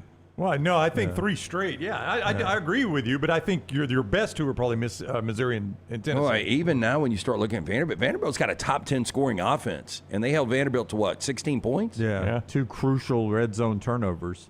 That you create if you're a defense. That you create, yeah. I think the defense Wow. In this 4-game stretch. It scares me when he filters himself. No, I almost think the defense has played better than the offense over these 4 games. I'm about to be with you. So we're talking the 4 games: Georgia, Vandy, Missouri, Tennessee. Well, you pitched a shutout and a half against Georgia in Athens. You held Vanderbilt, who scores over 40 points per game on average, to 16 points. Tennessee, who's 48 on average, to 20. Missouri had the best third down conversion offense in football. They were 1 of 10 at home. And a running back that just lights everybody. Yeah, led the FBS in rushing, and you held him to 56 yards. Which, by the way, I mean, hell, y'all sound like Kane Womack's agents. No, I know those guys. They're good. I would just say the guy has caught a lot of criticism, but I don't know how you complain about Alabama's defense right now. And I know it gets labeled bend but don't break, and people don't like that. But as long as you don't ever break. Yeah, I mean, look, the only thing that matters to me really is scoring defense. I agree. Because it is. That's all that really matters. And when you look at what they've done to their opponents over this 4-game stretch, Tennessee was the #1 total offense coming into the game, and they limited them by 130 yards. Yeah, I mean, and they've got depth. I don't know if you pay attention to things like that, but they didn't start one this past weekend. They started the freshman. Well, I mean, a lot of fans have been calling for that, Jim. But some growing pains. So one got in there pretty quick there about the 3rd or 4th drive. Red Morgan made a big play. There he is out there. I mean, you played some young guys in the secondary, and and that's depth. Red Morgan's a good player. Yeah, that's what I'm saying. That's depth. I mean, that shows you that we can put guys out there. Who's the most underrated player on that team or defense for Alabama? I mean, maybe Dijon. Dijon Lee? Yeah, I mean, and I know everybody's been so hard on Damani, but Dijon with his freaking length, and as a freshman to be on an island sometimes. I mean, Red Morgan you mentioned. It could be Red Morgan. Davis is really good. I mean, I think Justin Jefferson caught a lot of grief, but that guy's turned into a really good linebacker. I was going to say Justin Jefferson would get into the conversation. But for me, the guy Pierre was waiting to do what he did. Oh, my gosh, what a game, huh? So Pierre may get my vote, but I'm telling you, the guy that plays. Aaron Suttle says James Smith in the chat. Yeah, that's what I was about to say. Okay. James Smith is the guy that is the nastiest guy on the team. And I don't know why my eyes are drawn to him, even when he's not making the tackle. He is a guy that I think could have lined up for any of Nick Saban's teams and been comfortably right there on the defensive line. Let me make this point about James Smith. What half of football did you not see him in? It was the first half Vandy, right? Yep. And what did Vandy do? They played pretty well offensively in that first half. Yeah. He comes back in the second half. What did Vandy do? Yeah. I mean, I know it's not all James Smith, but you can't tell me that's just pure coincidence, right? It's not. Keenan's playing really well too now, but he's expected to. You know what I'm saying? Yeah. LT Overton's expected to. James Smith is a name. It's really a common name, James Smith. Right. But also, I don't think a lot of people were talking about him Aaron Suttles knew about him. You hear about things like that on Bama and Bourbon. When you watch Aaron and Lance, you get that kind of insight. But as just a guy not as smart as Aaron who watches the games all year long, I've loved the attitude that James Smith has. He's a nasty man. I will say Chase Goodbread, friend of ours, columnist for the Tuscaloosa News, did a good breakdown on the play before the Xavier Brown interception. And that's the play Tennessee ran, which they're catching a ton of grief for, running on that play rather than throwing and conserving your timeout. Because you had to use your timeout. That's right. It forced you to use your timeout, and then you get to second down where you've very only, predictable. Yeah, you've got to throw, and now you've only got one play. Like, I got to throw, and then I got to kick or risk it and go for it on third, whatever. Anyway. And he said, go back and watch it. They double Keenan and do not move him. Yep. And it blows the run up because they're thinking you're going to double Keenan. You open up. All you need is a little gap because you're on the goal line. And I can't remember if it was Smith or Pierre or whoever came in and made the tackle. Yeah. But they double Keenan, and he does not move. Yeah. And that's what Chase is pointing out is like if Keenan moves at all on that double team, this is a touchdown because all you need is a small gap. You just fall forward into the end zone. And Keenan does not move, so there's nowhere for the back to go. So he gets stoned. They have to call a timeout. And now, like you said, I don't care what formation you have because they show up in a run formation and nobody in the stadium. They're not running. Yeah, nobody in the stadium believes you're running right there. Can I tell you that when I'm about to say something or when I say something and Suttles agrees with me, how make your day? How comforting that is. Yeah. Yeah. Because, I'm not smart when it comes to football. I see what I see and tell you what I see, but that's exactly who I was going to say. Yeah. Yeah. Do you think Suttles is a robot too, and he's just living in your universe? I do think that the one powerful being goes to a lot of trouble to entertain me on Saturdays. Getting a lot of robots together at Bryant-Denny Stadium was really nice of him. Oh, we're going to do it again. All right. We jump to the Auburn side. A change at quarterback could be coming this weekend. Show being brought to you by Dr. B. Tell us about Dr. B, LT. Dr. B, best in the business. You start thinning out. You want to be preemptive. You want to maintain. You want to grow some back. Dr. Beckenstein and that great staff, they can help you out with this. T3's got that test. It's easy, painless, affordable, takes seconds to perform. It's going to show which medicines and compounds will specifically work for your hair loss. There are over 10 categories of agents they use, knowing they will work for you. They will custom compound these agents for you in pill or topical forms. You pick and choose the agents you want. Men and women ordering products online don't even know if they work. Stop wasting your money and critical time while you're losing hair on treatments that aren't working for you. Go see Dr. B and the great staff. Find out what will work. 205-319-0316. Tell them the next round sent you. For more information on all of this, t3hair.net. All right. Down at Auburn, is there a chance that at some point on Saturday, Jackson Arnold is not the quarterback and that it could be actually Ashton Daniels? Here's Hugh Freeze addressing that yesterday. Hey, I think you talked on Tiger Talk last week that your intention was to have Ashton redshirt this year. If you want to make a change at quarterback, doesn't that kind of limit you just have to go to Deuce? Or? Not anymore. We just we're going to play to win with him, and he's prepared to play the last few, and then. If you go watch the game and you're watching it live, it's really hard to complain about Jackson in the first half of the last two games for sure. I mean, he that game could have easily been 14-0 after the second drive, and Jackson was playing at a high level, and we've got to get that consistency throughout the game, or we've got to go find a spark. This game actually matches two of the worst pass defenses in the SEC. Auburn is 14th and Arkansas is 15th. So I would say this: if Jackson Arnold can't throw it against Arkansas, I just don't know who he's going to throw it against in the SEC. I mean, look, and pick what you want to do. Because they don't play Tennessee. You can also run on this defense. And Cobb's coming off 111 yards on the ground. I agree. Like if you're – I don't know. Is this one of those where you want to break Deuce in against this Arkansas defense, but it's on the road? They're not talking about Deuce. They're talking about going to Ashton Daniels. Yeah, boy, Auburn fans are going to be disappointed if it's Ashton Daniels. Ashton hasn't played this year. Deuce has only thrown 5 passes. And people feel like Deuce Knight's the future. You want to see the future. Yeah, and if you're legitimately, is Hugh trying to keep his job? And I'm seriously asking this. Because really the only chance you have outside of winning out and being very impressive is to have a glimpse for the future. Brian Dable, the only way he's going to save his job is if New York's looking at this and they're like, okay, Jackson Dart. But if Deuce comes out and plays extremely well, that is the guy that he recruited there. Ashton Daniels, I promise you, I've seen enough Ashton Daniels. It is not going to be any difference. Jackson Arnold is a much better quarterback than Ashton Daniels. Oof. Well, but if I'm an Auburn fan, Lance, and you go to Deuce Night and you all of a sudden win out, I'm like, well, now wait a minute. Yeah, what do we do? Why am I going to keep the coach that had this guy on the bench while we're losing all these conference games? We lost 4 straight conference games starting the $2 million quarterback. But you will give me, I mean, if there is any path to surviving, it would be optimism about, okay, this is what we see moving forward. I agree with what you say. I think Auburn fans then would be like, okay, there's a positive future. But if I step back from that, I'm like, but how did you not already have this guy playing? If he's that good. Now, look, Jim, if they go Deuce Night, they're not going to win in the rest of the games. I don't believe that.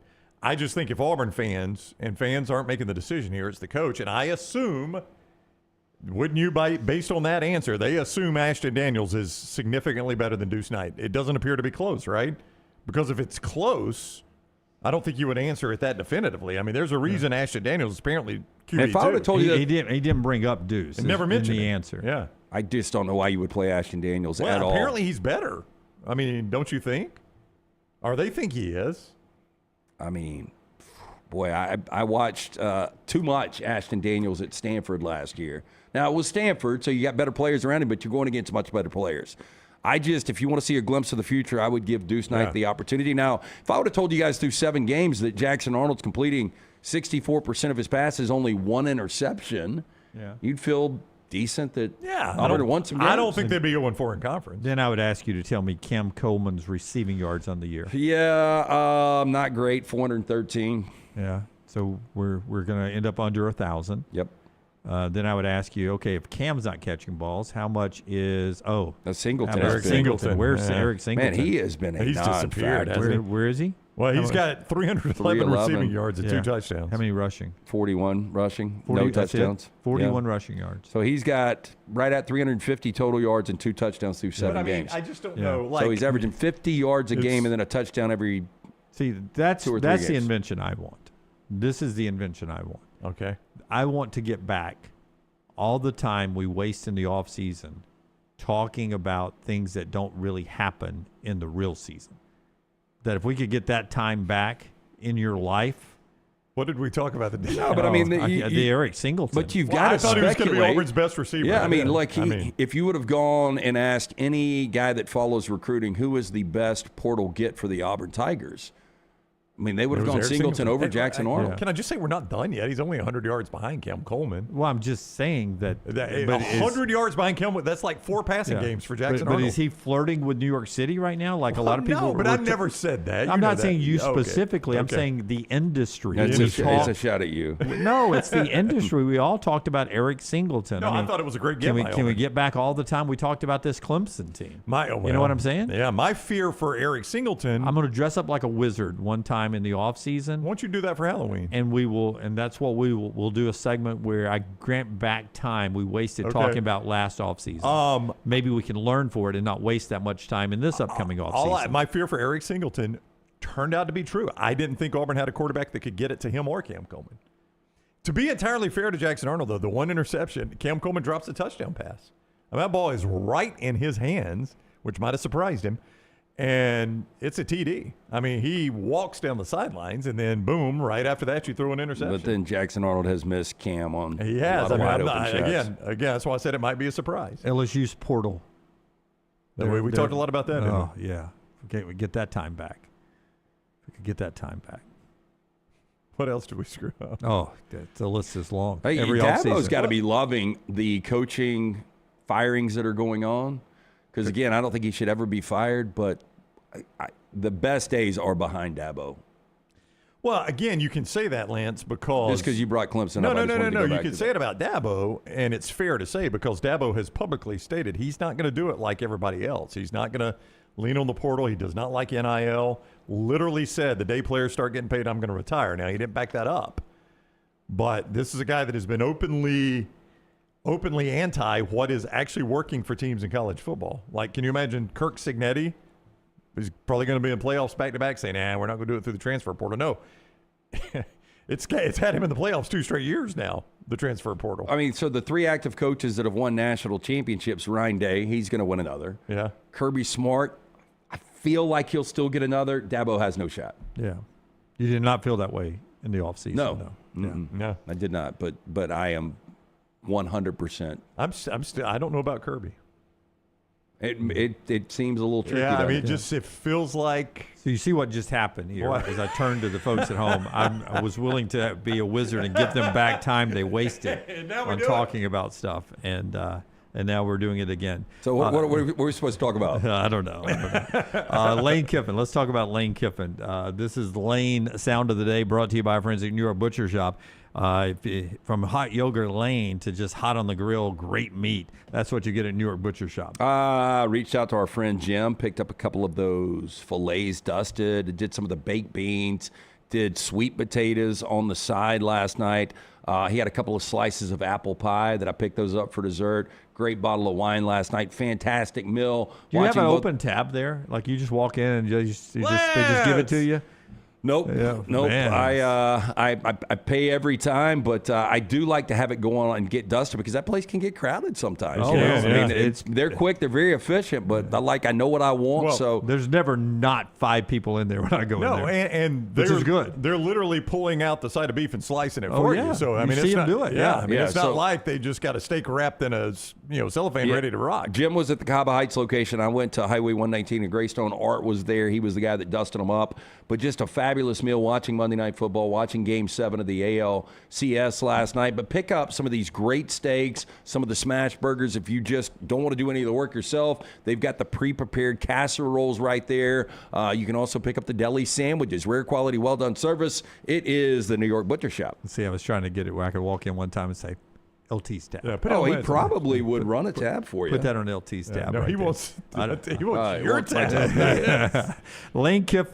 Lane Kiffin yesterday. He says this about Oklahoma's defense, and then we'll follow it up.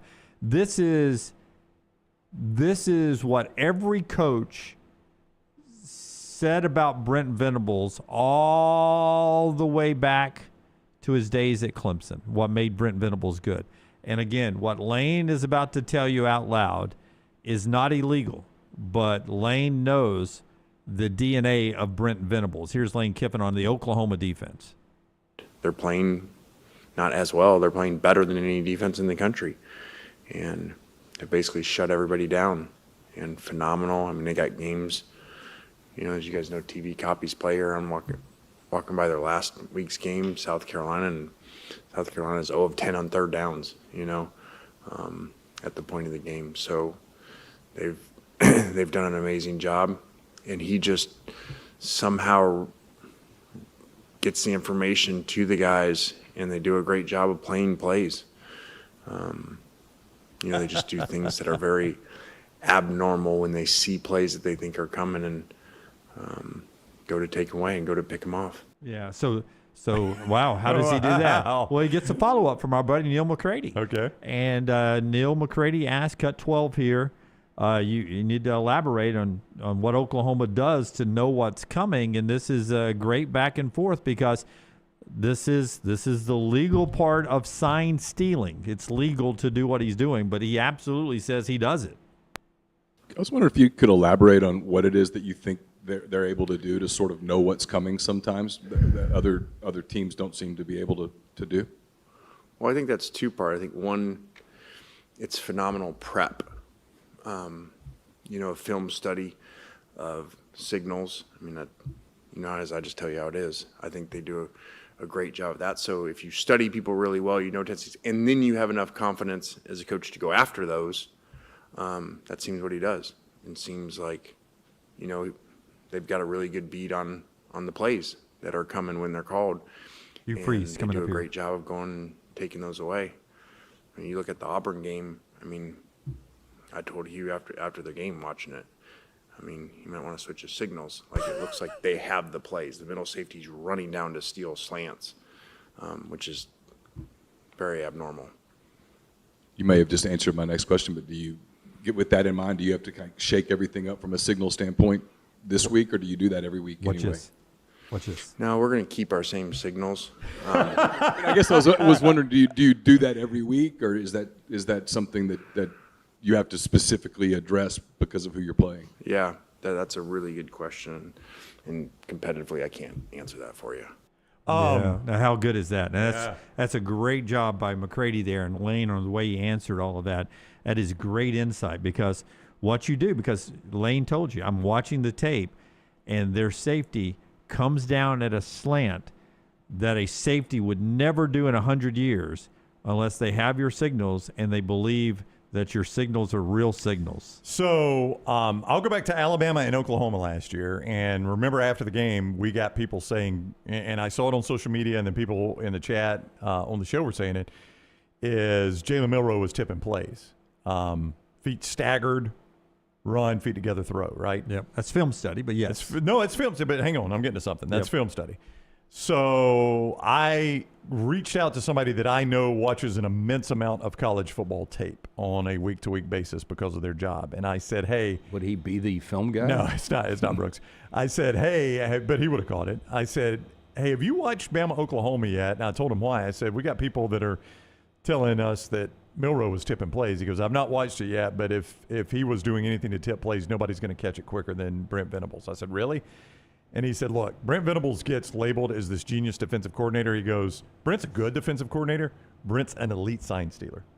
That's exactly what he said. And he said he's not going to miss a guy tipping plays by where he has his feet. He goes, I guarantee he caught it in film, and the first two plays they saw it, they gambled the rest of the game if I know Brent Venables like I think I do. And again, sign stealing in that concept is not illegal. That's right. Because you're doing it in games or watching tapes that's provided to you. You're not sending Connor Stallions out in advanced scouting and doing all of that stuff. And this is strength on strength. This Ole Miss offense, 37 points per game against the second best scoring offense right now in college football, giving up less than 10 points a game for Oklahoma. I think the key, though, is material. I don't know what you guys thought and how much you watched Oklahoma, South Carolina. South Carolina, pretty good defense, especially at home. And I liked how they worked material. They didn't run him a lot.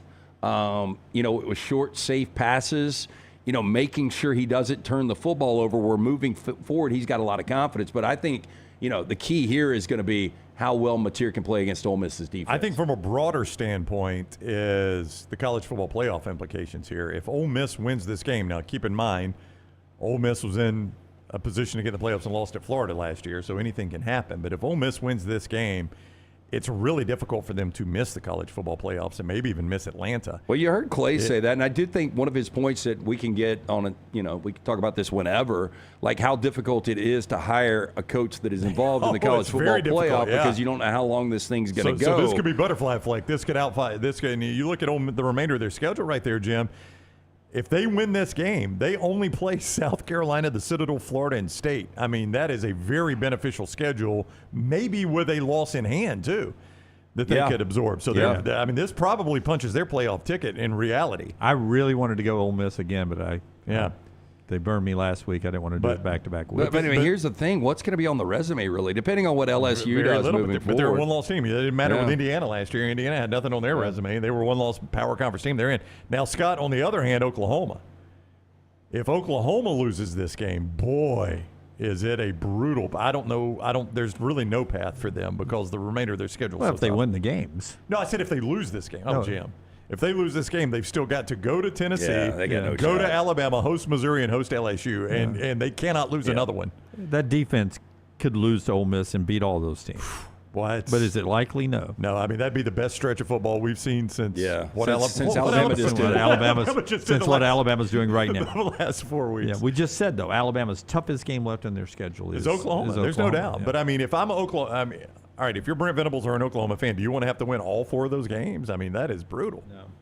Quick break here, and then we'll get back for trash. Hemp Hill brings you this part of the show. Tell us about the great folks at Hemp Hill. Hey, look, this fall weather is rolling through. You need to make sure the heating is going to be ready to keep up with the changing weather. Whether it's the heating, the cooling, the plumbing, any of these issues arise, home or business, they're ready to serve you. Hard to stop a train. Call Adam, Chad, Andrew, the guys there, 205-229-2090 or hemphillservices.com.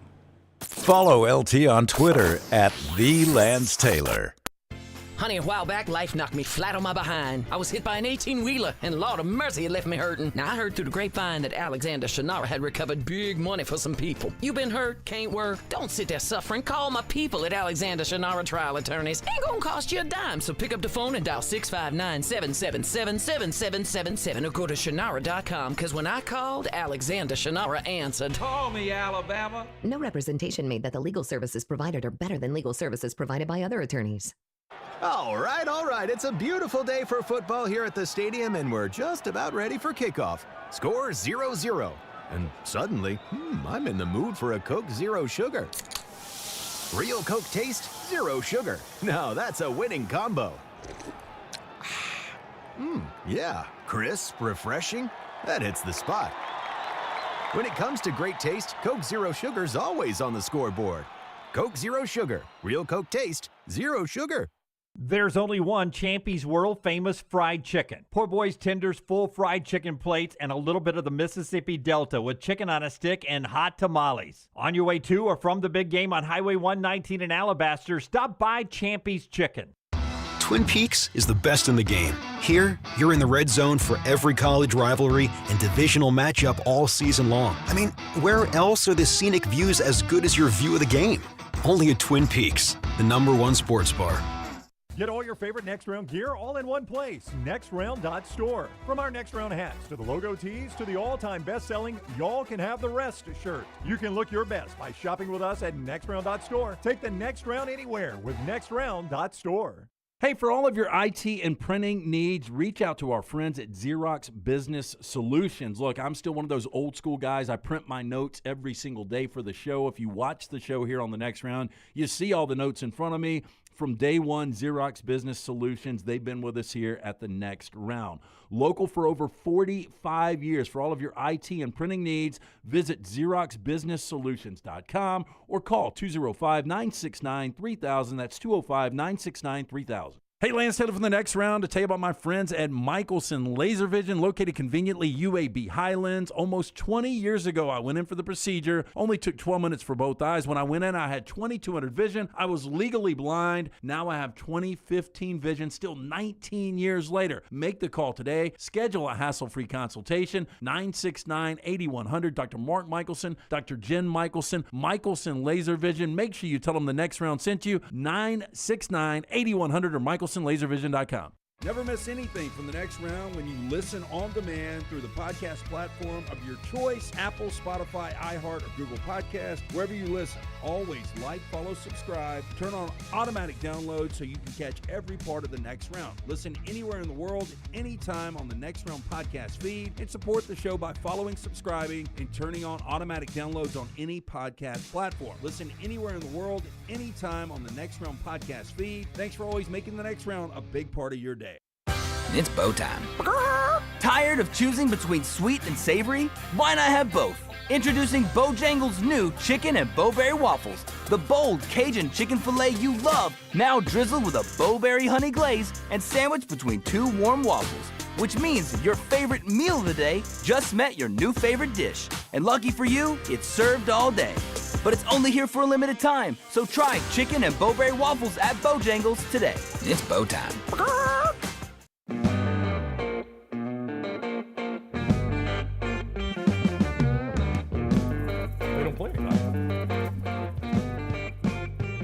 But I mean, if you watch the Saban Herb Street breakdown of Caleb Downs on what they do defensively with him, with Ohio State. Best defensive player in America. Well, and it's probably the best overall unit in college football right now, but we haven't, I mean, going back, you talked about the 4 top 40 teams they've played. What significant offense have they played yet? I mean, I would like, it'll take me a second to do this. I'll just go total offense, so yards per game, or do you want me to go scoring? Which one do you, I'd like to know the best offense they've played. This hour brought to you by our friends at Champy's. We were discussing a Heisman ballot. If you had to put 4 people on a ballot right now, who would you put? And we got to Julian Sayin after Ty Simpson and Fernando Mendoza, and I was like, Sayin would be third of the Heisman people on my ballot too, just on the Ohio State team. That I would have Caleb Downs one on that team because I think he is better than Sayin and better than Jeremiah Smith on what they do with him. I'm not doubting. defensively. Yeah, I think Caleb Downs is their best player. It allows them to do so much everywhere. Champy's Chicken, by the way, Highway 119 in Alabaster. Great for lunch, open now, destination lunch location. Great Southern comfort food. The wonderful, brined overnight, cooked to order fried chicken. The Mississippi Delta recipe tamales are so different. And also what's different, in-house made sides, in-house made desserts. It just gives you that home kitchen feel that Sterling's created right there. Highway 119 in Alabaster, championschicken.com. Brownie. I think the best offense statistically they've played is Ohio.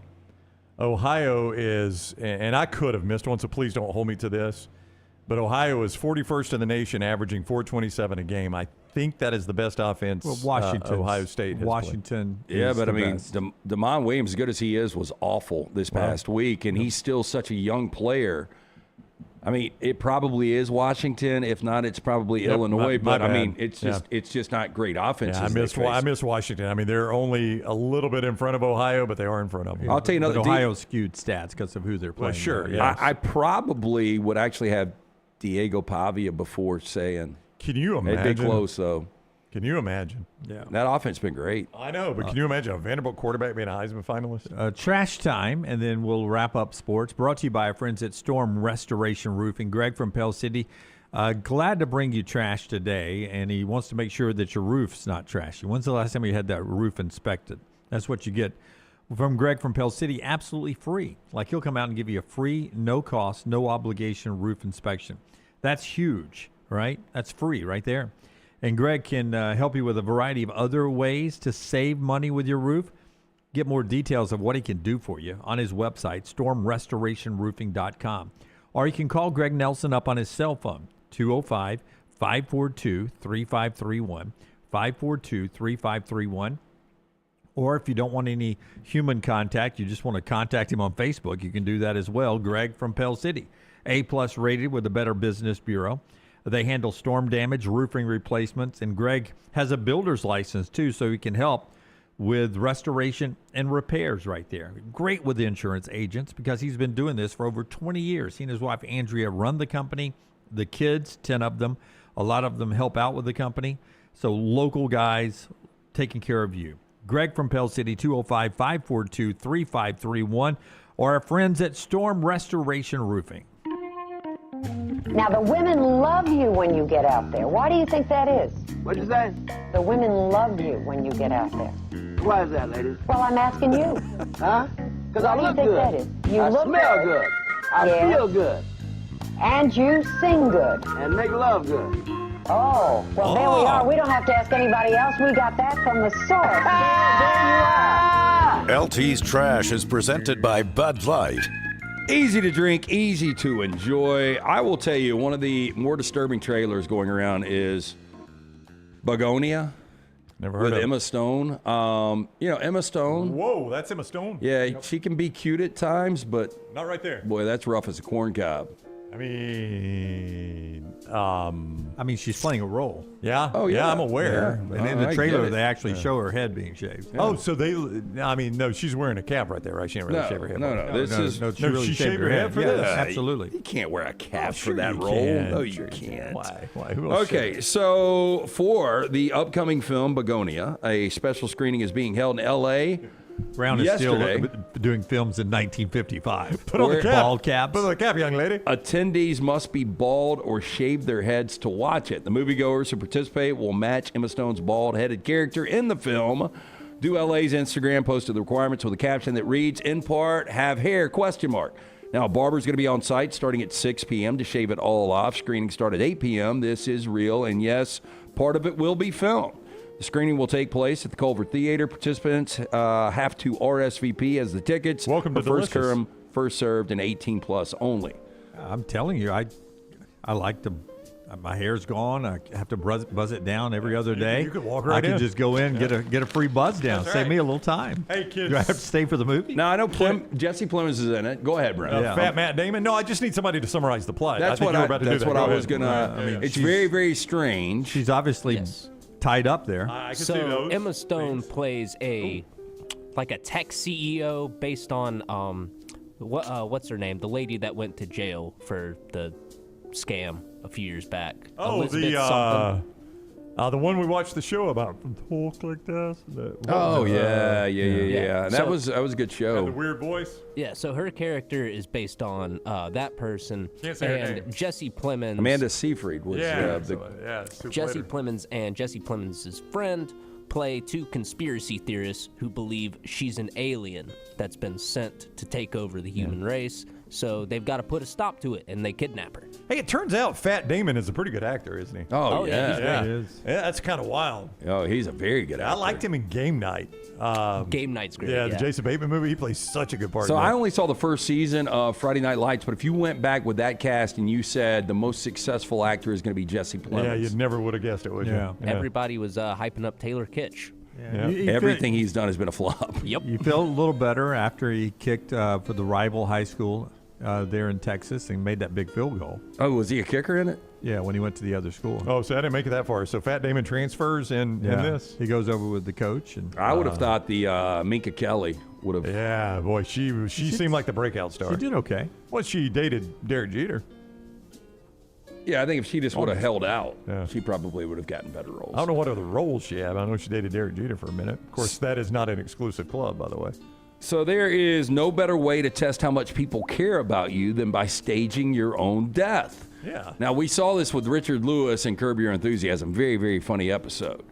Now, this is what former Indian Air Force veteran Mohan Lal did as a social experiment. 74-year-old faked his own death and funeral in full traditional style in the village of Kankai. Covered with a white sheet, Mohan laid in the coffin adorned with garlands made out of flowers and was carried in a procession towards a crematorium, all just to find out how many people would attend and how much affection he would receive. Yeah. Ross did this on Friends before it was on Curb, I believe. You got to have a lot of insecurities to do this, right? Yeah. Yeah. So how did he lay there and not breathe?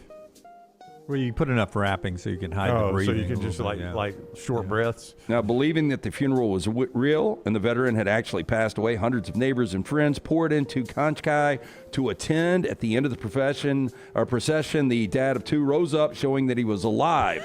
That's like Scott's animation. Do we have that video of him popping up? I couldn't find any I video, would be so unfortunately. pissed because I had somebody I was talking to this past weekend tailgating on the quad. They were like, I've got to go to a wedding. And I said, I get them confused too. They're both miserable, but at least weddings, you have an open bar a lot of times. I'd be so pissed if you drug me to a funeral and you really weren't That's dead. right. I'd not come to your real I would not funeral come at back. that point. Yeah. Especially on a football Saturday. That's right. Symbolic effigy was eventually burned at the crematorium, followed by a communal feast for everyone in Kanchai.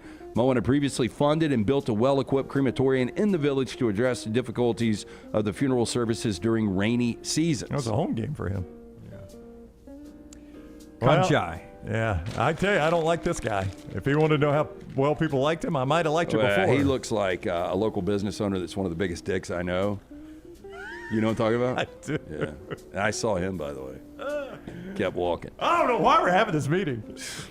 Police are laying the smackdown on a 52-year-old WWE figure YouTuber and his tag team partner who was arrested after the pair allegedly stole over $1,000 in wrestling action figures. That is a lot. That's a lot of action figures. So when I was growing up, a friend of mine had one of those rings, and we had the action figures. Yeah. That was fun to play with. I like that. Now, the world of pro wrestling is just one of the biggest fandoms, with countless collectibles being released over the years. Just like the Pokemon cards, video games, other memorabilia, wrestling figures can be highly sought after, and much so that apparently some people resort to theft. On October 2nd, San Diego County Sheriff's Department executed a search warrant at the residence of 36-year-old Brittany Gomez and 52-year-old Miguel Dominguez.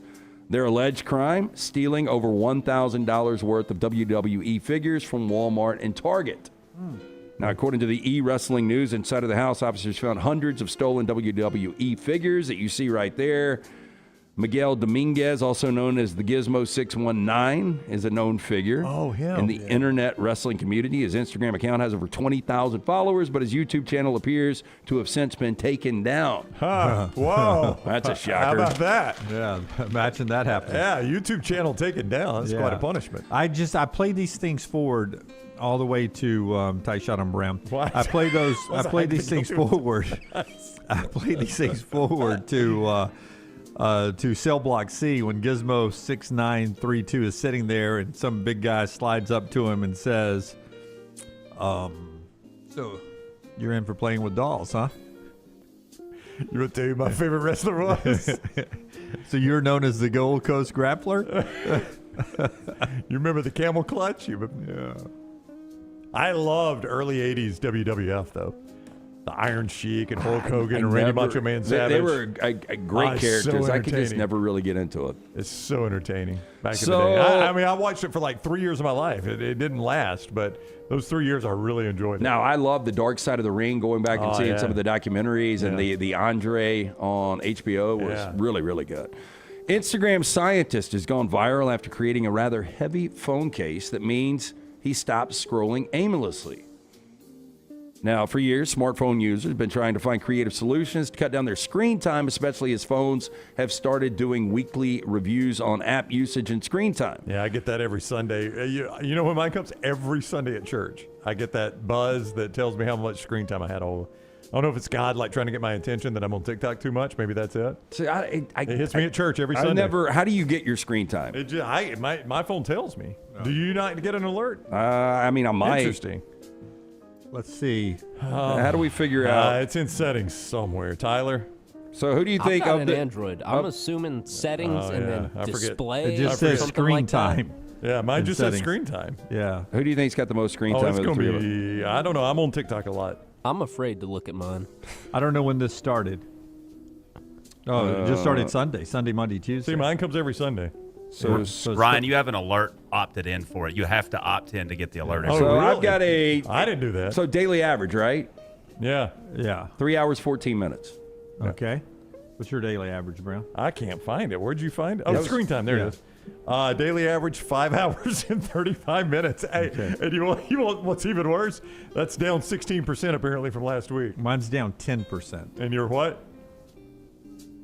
God, 7 hours and 54 minutes. Jim. How do you do that when you're playing golf? I see now. I think that's where it's skewed because I play music. Yeah. And then when I'm doing show notes at night, I play music. Yeah. So that, to our defense, like a 4-hour round of golf, I've got my phone playing the whole time. So I think if it's in the background, though, I think the screen has to physically be on for it to work. 2.5 hours, which can't be right if it's background. But if like Jim had maps open traveling that's this right. week, Waze, that would count. Anytime I'm driving, I think these guys are sandbagging now. I do have Waze. Going right. to Tuscaloosa or back. Anytime I'm donating to charity, I'm doing it through my phone. That's screen time right there. All the charities I donate to, Tyler. Oh, it should be like 20 hours. Before you judge. Wait, it can tell you. Well, see, 2 hours right there I've spent on Safari, which I'm doing show notes for. Okay. Oh, that tells you? Yeah. It'll itemize it, which is the scary part. Where do I find that? Yep. 1 hour and 23 minutes here it is. on emails. Returning and reading emails. You know, a lot of my show notes I get emails for. 37 minutes on the Magic City Classic is third. How about that? Yep. Boy, TikTok's number one on mine. Yep. Shocker. I know. Last week, TikTok 2 hours and 57 minutes on average. Yeah, shocking. A day? It might be a lot, Lance. Shocking for me. 9 minutes on Twitter. It's alarming. To tell you how long it takes me to make my bets. 4 minutes at MyBookie. 2 minutes. 2 minutes at Instagram. Yeah. YouTube TV. You know, I got checks in there. It's me watching the Dolphins coming over. So wait, where do you find the apps? Here, hand me your phone. All right, here's Lance's. Yours is OnlyFans. Yeah, hilarious. Like why? I'm struggling. Yeah, no, yours is text. I'm not surprised at that, but it's only 33 minutes. I'd think more. Oh, that was today. Hang on. Let me do last week. Last week you averaged 3 hours and 45 minutes a day of text. Yeah, that's not surprising. Yeah, you text a lot. Yeah. And a lot of that's work, obviously. Oh, the majority of it's work. I read mine wrong. I average about 10 hours. Okay, thank you, Tyler. Yeah. There you go. But how do I average 3:45 in text when I only average 3:14 a day? I noticed that. I have no idea. That's impossible. Yeah, I don't trust any of this. Yeah. I don't think any of it's right. Yeah. My bookie is on there. That is trash. Nope. We're still working through this. Yep. So we just started with the app on how he's trying to take down his screen time. Now, content creator Logan Ivey has taken things up to a next level. 3D printed phone case that weighs 6 pounds and requires special screws to take it apart. Now, Ivey, who runs the Matter Neuroscience account on Instagram, showed off his weighty creation October 13th. Quote, the idea is that the phone would be so heavy that it would make it physically harder to scroll and physically harder to take it with me everywhere I go. 6-pound case needs to be screwed on and off using a set of Allen keys, which is time-consuming process. However, since using it, Ivy has seen his screen time usage drop from an average of 6 hours to around 2 hours. But he's still using the same amount of time to take this thing apart. That's right. I mean, this is so absurd. Just put the phone down. Here's what happened to me last night. I was going to bed at halftime of that game. I was going to check out. Yeah, I did the same thing. Halftime of the late game. Yeah, I had figured it on, I'd seen enough. and then all of a sudden it's in the background, and my TikTok has given me the first of 2 fights with the Padres-Braves game. The TV. I've seen it. 1980 something. Yeah, back in the 1900s. Yeah, and it's the Padres-Braves on a rainy day in Atlanta. They have a bench clearing brawl, and the fans get involved. You remember that? And then it's a sequence of TikToks, and it's like long TikToks. That is the game broadcast. I know. So next thing you know, I'm watching. That's how TikTok works. Gene Garber come in to try to get a save. I could easily. I saw the Rick Camp walk-off homer. Oh, the July the 4th? I think it was a couple of weeks ago. Yeah, I watched that too. I watched that too. No, TikTok learns me way faster than it should. I do know that. Yeah, and then our favorite comedian, Cat Williams, is on some cruise. I love Cat. Oh, Cat was coming up in 4 downs today, but we didn't do it. We haven't done 4 downs yet? We can do it Gosh, tomorrow. how did we skip 4 downs? I don't know. The whole Clay. I got a hand signal from it, and then we had the schedule change with Clay. That's on Clay. Then we blame Clay for 4 downs. Yeah. It's on me ultimately. No, I blame Clay. I thought we did. I blame Jim. I thought we did it. Yeah. Is that trash this time? That's trash. You want to save it, or do you want to? Yeah, no. We can save it. I mean, we can absolutely do it. Yeah, we can do it tomorrow. Got 4 downs tomorrow. If we need to do 2 4 downs tomorrow, let me know. All right, 8 downs. That is Trash Today, brought to you by our friends at Gutter Cap, where you can get those gutters capped. Leaves are falling. It's clogging those gutters. Get them cleaned one last time and then cap them forever. Yeah, talked to our man C. Stu yesterday. He is awaiting your call, 205-823-2212. It's a dirty, dangerous job. You don't want to get on the roof. Leaves are falling right now. You want to make sure the gutters are clean and free-flowing. The answer is Gutter Cap. Cap it, don't snap it. Right now, absolutely free estimate. For more information, guttercapbirmingham.com. Should UAB hire Mort? I mean, I think it's got to be in play. Not yet. Not yet, but it's got to be in play. I mean, got to be in play for sure. Yeah, you can't base it on the Memphis game, but I think he's got an on-the-job interview here, and I'd have to look at their remaining schedule. I know they still play South Florida, but if he injects some life into this team, I would do it. I mean, I will forever give that guy credit. He left Alabama and came back for, I think I looked at it, 8 total years of his life. He was either a GA or an analyst in Tuscaloosa. That is a masterclass on how to build and maintain a college football program. And the way he operated everything this past weekend, and again, it's just one game, but let's see how everybody gravitates and you know how this thing moves forward. Yeah, I mean, I think you could do a whole lot worse. Yeah, it might be a situation at the end of the year where, like, it's obvious. Yeah. Who do they have this week? Are they off? That's a great question, Jim. Hard to come down. You learn really quick. That's what Neuheisel and Skipper have been able to do. They backed it up. I think they got a bye this week. Yeah, I do think they have a bye. Yeah. Yeah, they got so real quick. They've got a bye, and then they're at UConn, winnable game. At Rice, winnable game. North Texas and USF are tough games. Then at Tulsa. I mean, I would say if overall he's 6 total games, he's 3-3. I think you got to consider it. Why not? Yeah. Why not? All right. That's the show. Until next time, God bless you. God bless America.